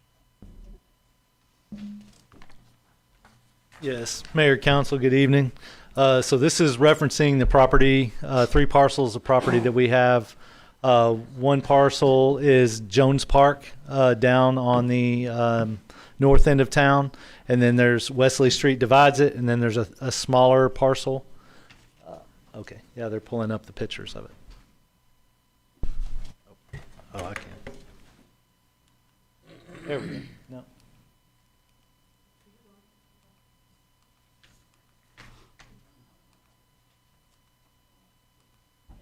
There we go. Oh, nobody told me to use the clicker. Got it. Oh, I can see it here. Look at that. I'm used to TVs being in the back. My bad. Operator error. We got these 3 parcels. Typically, we have these shredded, and we pay up to $6,000 a year. Depends on the year, how often they have to be shredded. And so with shredding, you're leaving a lot of thatch. You're leaving a lot of debris out there. A flick of a cigarette could light up 40 acres pretty quick. And so then what we're asking to do is basically have the vendor cut it and bale it, which then they're paying us, paying the city for the bales. And it ranges something 40 acres. This isn't very high quality. It's not like we're cutting alfalfa or a solid Bermuda off of it. It's kind of junk grass, but we should be able to get anywhere from $3 to $7 a bale, and they should be able to cut 90 bales off of it per cut, up to 3 times a year, depending on how wet it is. So, but what we would need is permission for it to let it get a little taller. So. Okay, thank you, Brent. Yes, sir. Any questions? What I read earlier was that they were gonna get the hay in lieu of charging us for cutting it. Yeah, they're going to pay us. They're going to have the ability to keep the hay, but they're going to pay us per bale. Okay. Yes, sir. I missed that. Yes, sir. Any other questions? Not, is there a motion regarding this item? This was done in the past, wasn't it? It was before my time. I think Steve Methman mentioned to me that they used to cut it and bale it, but ever since I've been here, 2008, we've shredded it. So it's thick, it's dense with dead grass. It's bad. So My only concern, I mean, I'm all in favor of Yes. this, but my only concern is that in a good year, you'll get 2 cuttings, and a really super year, you'll get 3. Yeah. So towards the end of the year, it's gonna be a field full of grass. Well, and we do have the Height. yeah, exactly. Yeah, you need it to be in that 3 to 4 foot range to get the weight that you need per bale. Available. So, and yeah, depending on the year, the last cut, yeah, it'll probably need to be taller, probably about what it is right now. It probably wouldn't get much taller than what it is right now. Any other questions? Thank you very much. Is there what is the pleasure of the council regarding this item? Second. 2 seconds. Please vote. And it passes unanimously. Item 8B, consideration and action on a resolution authorizing an agreement with TIXR Inc. to provide ticketing services for the Greenville Municipal Auditorium. Good evening, Mr. Mayor, City Council. I know it's an interesting name. They call it Tixer, is how they pronounce that. So part of the changes that we're making, trying to move the GMA forward, especially after last year's installation of the new equipment, is to shift our ticketing service. So we've been, for the last 6 years, we've used a company called eTix, which is one of the larger ticketing companies. They focus a little bit more on festivals and things like that. So we have been researching options for the GMA since about January, and Tixer was the best option we felt. We wanted something that was aesthetically better looking, that looks a little bit more contemporary, like what you would see on, say, Ticketmaster or a site like that. We did look at Ticketmaster as an option. Ticketmaster is such a large company that we would just be nothing to them. They deal with the big, huge houses, and so we were kind of warned against them. And so we looked at companies that we felt would be a little bit more in our range, and Tixer came out on top. They offered us the best deal. The upside of all of this is that there's zero costs to the city. The fees for Tixer are paid by the patron, and this is pretty standard industry practice. So, you know, if you buy a ticket to a concert, those fees that you see on there, that's exactly what those are. That's how the ticket companies make their money. So all of the fees and the breakdown are in the agreement that you should have in your packet, but I'm happy to answer any questions you have about it. Any questions? Got a question? What was the purpose of the 25% holdback by Tixer? Yeah, so the reason that they have that in there is so that if there are chargebacks, that they can pull that out of the funds rather than them being on the hook for it, which does happen. There's a lot of issues. There's a bill in Congress now that they're trying to fix this issue. This is a nationwide problem, and we've experienced it at the GMA. People can very easily clone your site and set up a fake ticketing website. We've seen that a lot. And sometimes people just get outright scammed. And a lot of times what happens is the scammer will go online and they will actually come to our website and purchase the legitimate ticket. And then they'll charge the patron who's getting scammed $50 in fees or $75 in fees, which is why anytime I hear somebody say, oh, I bought a ticket to a show at the GMA and I paid $50 in fees. No, you didn't. Our fees have never been that high, and they will not be that high with Tixer. So that tells me you went to a fake website and you got scammed. So when that happens, a lot of times the patron who got scammed, then they go to their bank. The bank comes back to the ticketing company who's holding the funds, and they say, hey, we need to make this right. And then the ticketing company has to turn around and pay that money back. So to avoid that coming out of their pocket, they hold a little bit of our money back so that they can cover any of those costs. For 30 days. Correct. I think it was, yeah. Okay. I did not know that. That's good to know. Thank you. You're welcome. And there was also the deal about if you don't do 12,000 items, there's a fee. Yeah, there's an expectation. So the deal that they brokered with us is based on how many tickets are we going to sell at an average price? That way they can calculate how much money they're going to make off of the venue based on our ticket sales. And then that's how they know what they could do for us. For example, the website or the money that they're going to give us towards our venue management software, all that's factored into that cost.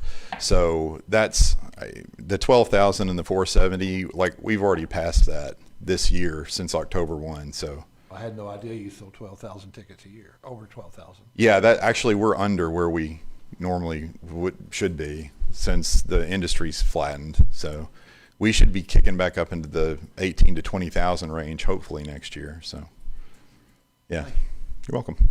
Any other questions? If not, is there a motion regarding this issue, this item? Item 8B. Motion to approve.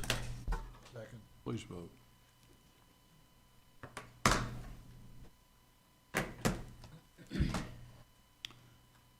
Item 8B passes unanimously. Item 8C, consideration and action on a resolution authorizing the submission of an application to the Texas Water Development Board requesting financial assistance and authorizing the city manager or their designee to act on behalf of the city in all matters related to the application. Summer? Yes, thank you, Mayor. If you recall, during the 89th legislature, House Bill 500 was passed, which allocated a little over $1.038 billion for water infrastructure grants for the state of Texas. And so we qualify, due to our population and our size, we qualify for up to $21 million. So that's why you see the $21 million mark on this request. So what this resolution would allow, it's part of the application process. It would allow us to apply up to $21 million in funding. It's 100% grant funded. There's no loan to it. There's no payback. There's nothing. It's basically 100% grant money. So on the list that was in your packet, and mind you, it's only for water. So just strictly water projects, no sewer. So within our 2026 bond that we did sell some funding for, there are several water projects. The most important piece of this is that it's shovel ready.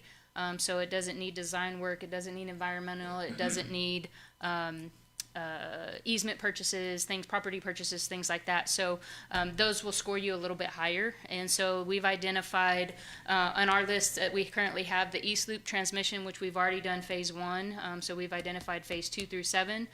That project is shovel ready because it's just a replacement. There's some surveying needed, some small items needed there, and then the 20-inch transfer line for a little over $6 million. So we did find out that they do not award partial awards. So if we applied for $21 million, they wouldn't award just $16 million. So we're thinking, let's just go ahead and we could score the highest if we just apply for projects that are shovel ready, that are due to water loss and things like that. So replacing lines and things like that really going to help your water infrastructure.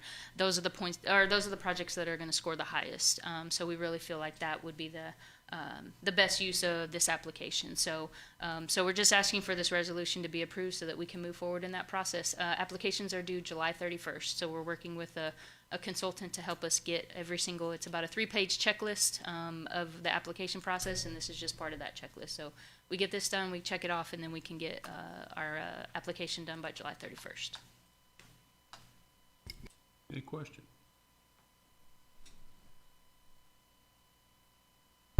Okay, what is the pleasure of the council regarding this item? Move to 8C. adopt. Second. Please vote.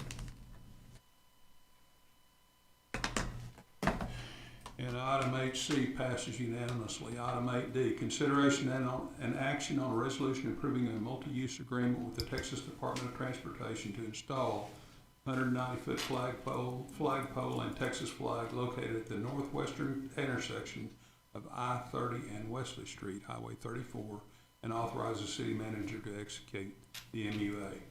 Summer? Yes, thank you, Mayor. If you guys, council recall during the 25-26 budget discussions, it was noted that we should include $100,000 of city funds to be able to look into getting together a Texas flag to go along with our American flag that we have on I-30. So we did that. We got with the committee. We decided on a couple of locations and then decided that the northwest corner that you see up there where the red circle is, would probably be the best use. Site-wise, incoming, traffic on both sides of I-30 coming in and out, Wesley as well. All those things were considered. And so we went to TxDOT. TxDOT was okay with that location. So you'll see the first item 8D is for the multi-use agreement to allow us to put that flag in TxDOT's right away. They've reviewed it. There may be some utility with their future growth of I-30 utility conflicts, but that'll come through in the permitting process because we will have to apply for a boring permit with the TxDOT, but we went through that same process on the American flag. And so this first part would just be approving the multi-use agreement for that flag. So I'll get into the bidding process of the flag on the award. So TxDOT has reviewed. I have emails that they're okay with the location and we're ready to move forward. Any questions? Not, is there a motion regarding this item? Make a motion to approve.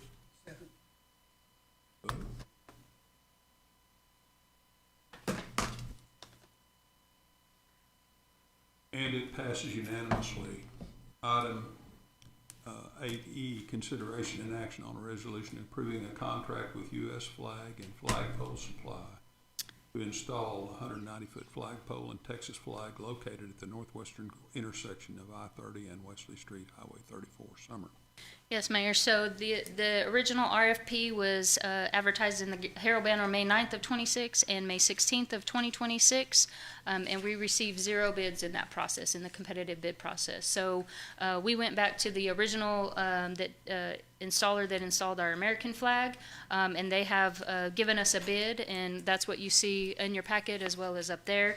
So the U.S. Flag and Flagpole Supply bid $307,363. GBOD allocated $200,000 of their community project funds for this. So together with those two, we have $300,000, and then we did have, I don't know if you recall, our previous flag was about $280,000, so we had $300,000 there. So we do have about $16,000 to $18,000 in that project that we could cover this overage of the $7,000. What's built in already, if you'll recall, during the American flag, we had to do 2 change orders, one for the electrical and one for some additional testing because our flag had to go a little bit deeper due to the soil.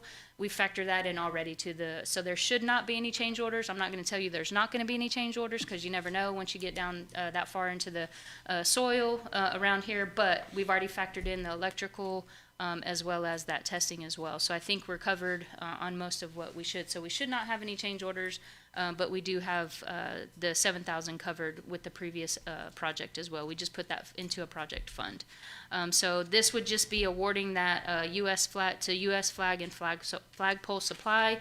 Worked well with them last year. They stayed on schedule and on budget. So we have no issues with going with them. Okay, are there any questions regarding this item 8E? If not, is there a motion regarding item 8? Approve. Second. Please vote.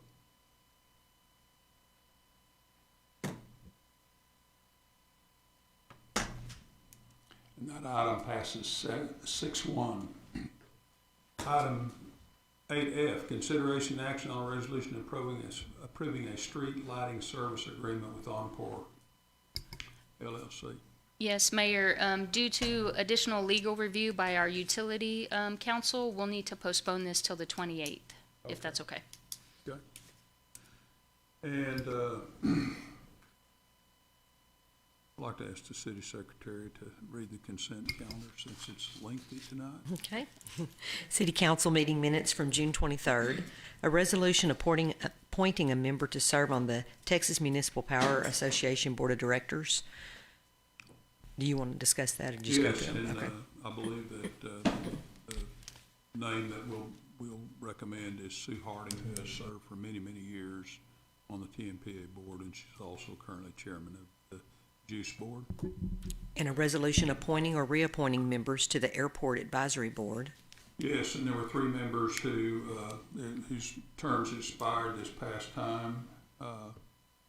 And Dennis Mathis was one of those members who's moved out of town for retirement. And so we found a replacement for him, and that is Nick Rushman. And can you help me with the other names? I've written them down, but I can't find them. Casey Dudenhofer and Brad Smith. Okay. Thank you, Casey, for serving. And then the last. Nick spent a lot of time with, he was not a member of the subcommittee, but he did spend a lot of time on the work on the airport, made a lot of recommendations, was very helpful. So he's very qualified to serve in that position. And consideration and action on a resolution authorizing release of retainage for 1% of completion of the installation of approximately 20 miles of 36-inch fusible pipe for the raw water line and Lake Tawakoni raw water intake parallel header. Okay, all those items on the consent calendar, or is there a motion, or any questions regarding those items? If not, is there a motion regarding this consent calendar? Motion to approve. Please vote.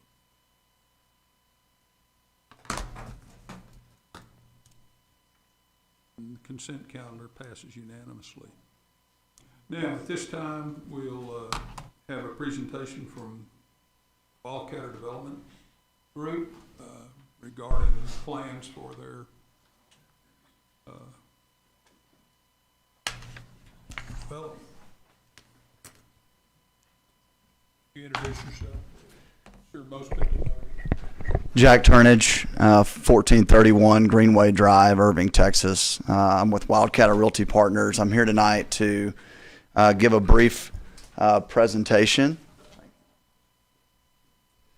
And update on our project, and then I'm going to turn some stuff over to Dwayne, who's one of our financial advisors for our project.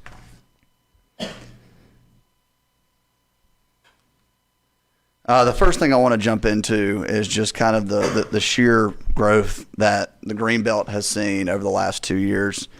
As you can see here, we've grown from 1.5 million to a little over 26 million just over the span of 2 years. And so that's a 1,800% tax growth. And so we're extremely ecstatic about that number. And we're just getting started. As I'm sure a lot of y'all have seen our plan, I just want to touch on it one more time. We have roughly 315 acres located between Monty Stratton Parkway and Wesley Street and south of Interstate 30. So this is just a 30,000-foot view of our entire project. We have $466 million in planned development in the near future, and over $25 million already invested in this project to date. We have a diversity of uses from residential, multifamily, senior living, retail, office, storage, and we're more of a community lifestyle development. This next section is simply just projects that we've completed to date. Monty Stratton Parkway, as a lot of y'all may have seen, south of Interstate 30. This, along with Traders Road, were two sections that we've already built and delivered within the last couple of years, with Traders Road Phase 2 is the one piece kind of next on our docket, and we'll touch on that. Directly north of Traders Road Phase 1 and just north of the Freestone Apartments that I'll talk about is Market Center West. It was one of the first projects that we really got started on and really completed and is development ready. We also sold the 20 acres that you see on the bottom of that photo there to a multifamily group that developed 300 multifamily units. We envision this Market Center West site being full of retail and national tenants with an estimated build out of about $120 million and estimating $1.5 million worth of annual tax revenue to the city.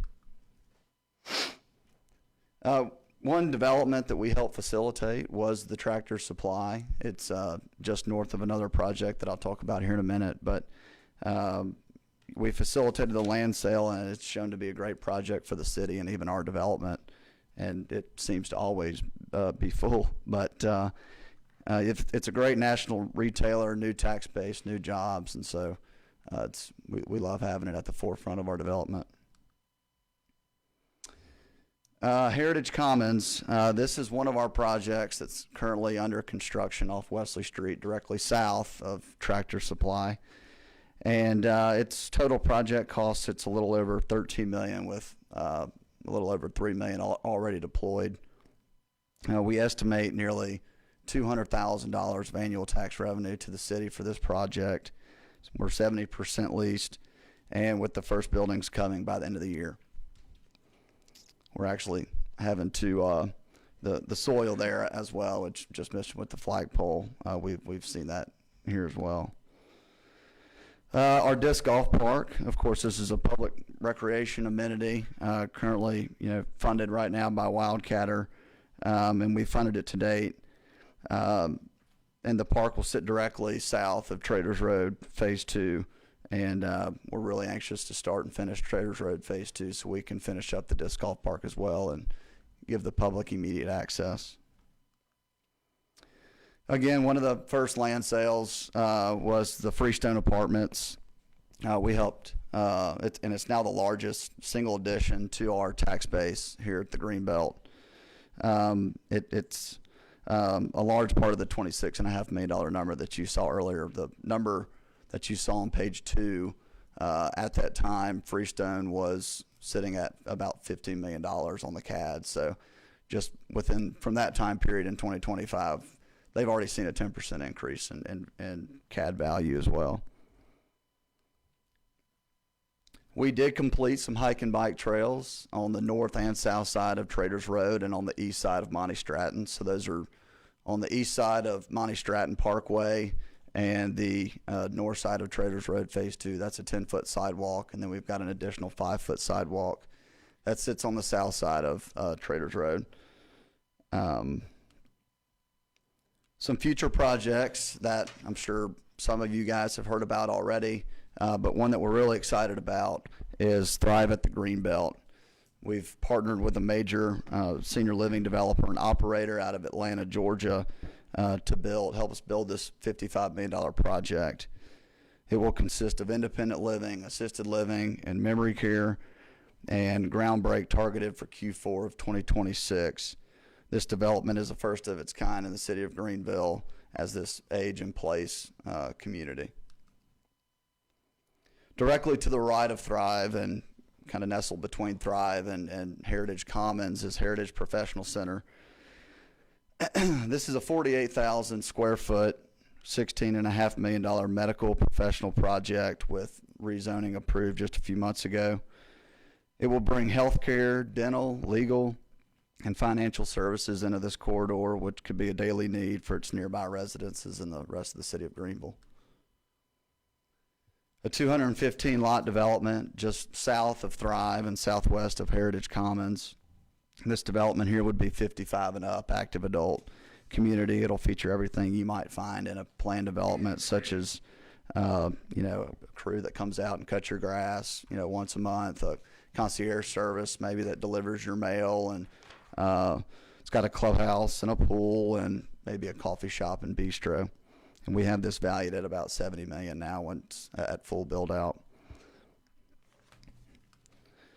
The next is a 125 unit townhome development. This sits off 1570. It's got a total project value of $50 million, and we really look forward to that project as well.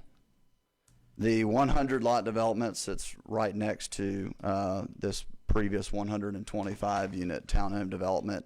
So this is off Coyote Crossing in 1570. This has an estimated $60 million project build out, all single family. And to hit some bullet points, I'll turn that over to Dwayne here in a minute to kind of discuss those bullet points.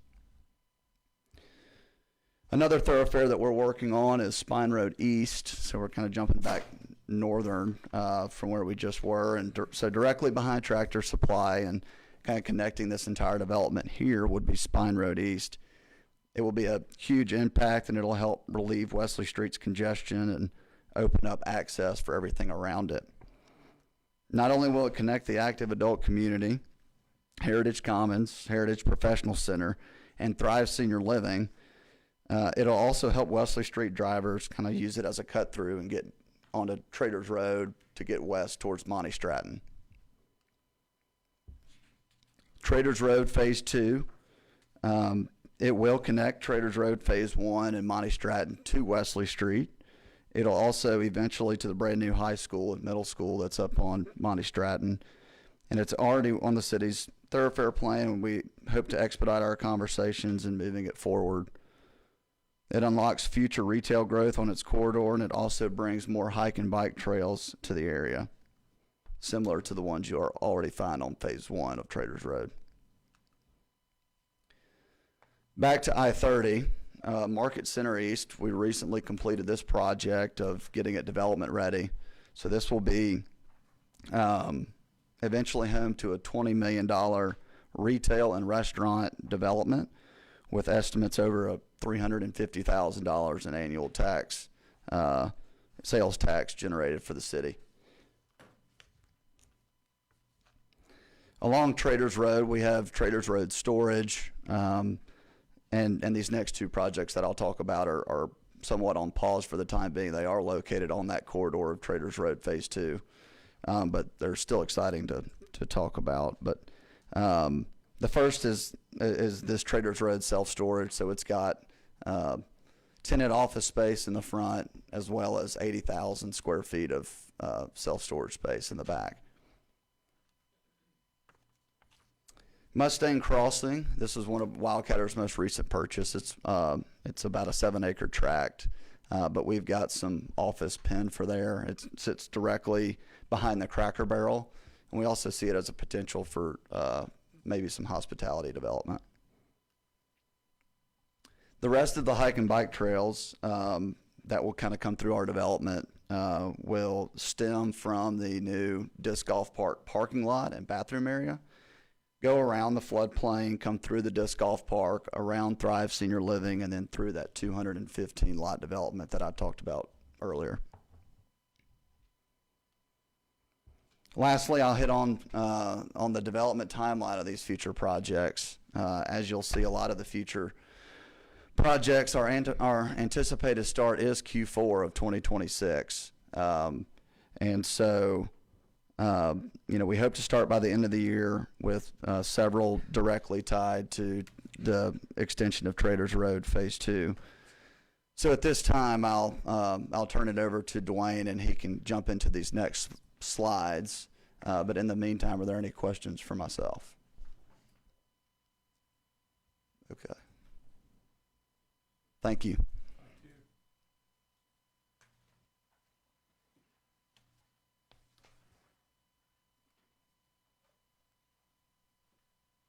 Good evening. Dwayne Brignac. I'm with T. Wilson, 1800 Valley View Lane, Foreman's Branch, Texas. We're part of the developer's finance consultant team. I guess Jack kind of laid out today sort of the interesting part of the presentation, the exciting part, future projects coming on, uses. I don't have that exciting part. I'm talking sort of what the asks are and the financing and what it's going to take to get us there and to accelerate sort of development and get the tax base up for the city through this entire project. So there's two asks we're gonna make tonight on behalf of the developer.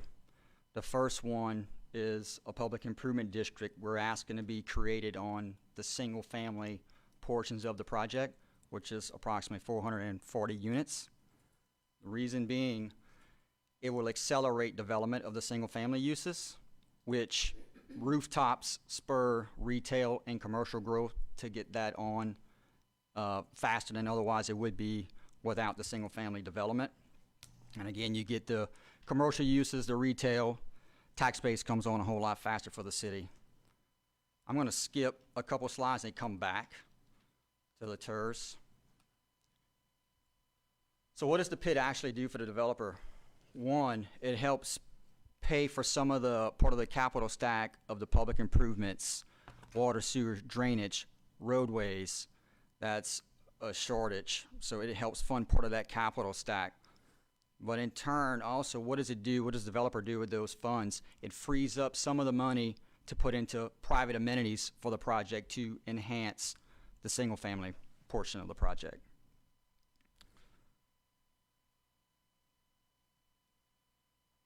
Let's go back to the second ask, which was an amendment to the existing TERS project and financing plan that is already over the property, the TERS. So currently, it goes to the term is 2043 is when that TERS expires. And what we're asking is, and 100% of the city increment, by the way, is already pledged to the existing agreement.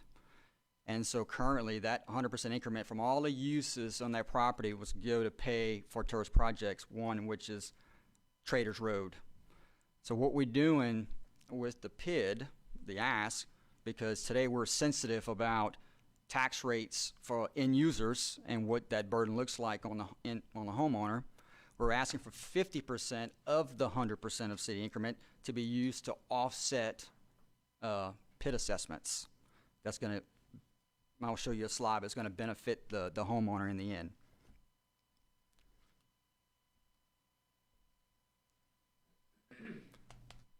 And so the extension, because PID bonds are issued on a 30 years, and your term only goes to 2043, we're asking for an extension also of the city's participation in the TERS to allow for that full 30-year offset of the PID assessment. And so what does that look like to the end user? Here's an example where we have an average home value of $325,000 at the current city's tax rate of 56.8 cents.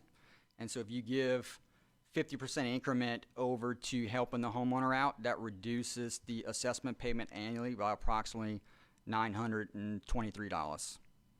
So you can see on this slide, without TERS participation, it's almost $3,900 a year, and with it, it's $2,973. So those are high level. We've gone back and forth and given models to your city consultants, but we wanted to come before you tonight and present at a high level of the ask. So I'm here to answer any questions that you may have, at least related to the financing and the two asks presented to you tonight. Thank you for being here. Are there any questions?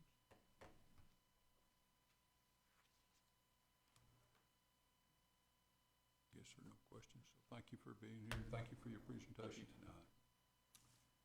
So at this time, the city council will go into executive session, and we will come back out after executive session. There will be a vote, actually 2 votes, I believe. So 2 votes. There will be 2 votes after executive session. So we'll be going to executive session now, and we'll come out to vote at that time.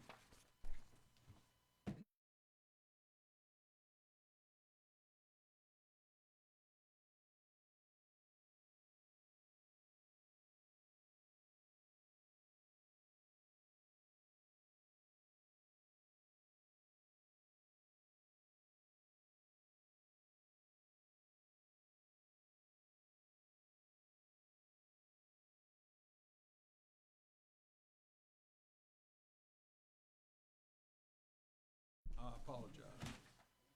I skipped item, city council discussion of proposed agenda items.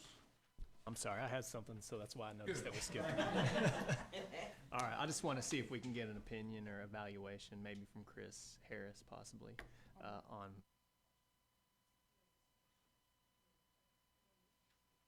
process of working on it. Okay, perfect, so that we can just have more information. Yeah, we're in the process of evaluating that. We've had our city engineer, public works director looking at it. It's pretty good cost, and so we need to go to the transportation committee, subcommittee to decide on what we need to do to move forward. That's fine. I just, Okay. yeah, that way we can all get an understanding. Yes. There has been action on That's correct. Mm-hmm. has Yeah. been action on that. Yes. I know at one point I had a property in the northern part of the city, and when it rained hard, it flooded, but I wanted it to be the city's problem, but ultimately it was mine. So I just want to get an understanding of what it is we got to do and what our responsibilities are. And we'll do that, so. Okay, I have one other item, and that's boards and commission minutes, and you have before you the Main Street Advisory Board minutes from the April 16 meeting. And at this time, we'll try it again. We're going into executive session, and we'll go back and take 2 votes when we finish. Thank you.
I'll call this meeting back into regular session and ask if there is a motion. Yes, Mayor, I have a motion. I move that the council approve a purchase of easement rights from Nick and Carla Martin for 5 tracts. First, of 0.12 acres. Second, 1.19 acres. Third, 1.10 acres. Fourth, 0.94 acres. And fifth, 0.62 acres for the city's dual gravity water line project and associated damages. That the purchase price be paid in the amount of $61,835, which includes $11,835 for the easements and $50,000 for damage to pecan trees, and that the city manager be empowered to finalize the purchase of that easement and closing of that transaction. For a second. Second. Please vote.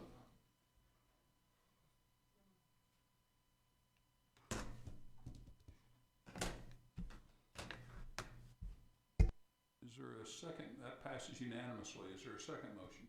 No, he did them all. He did only one. Okay. So this regular meeting of the Greenville City Council is adjourned at 8:25.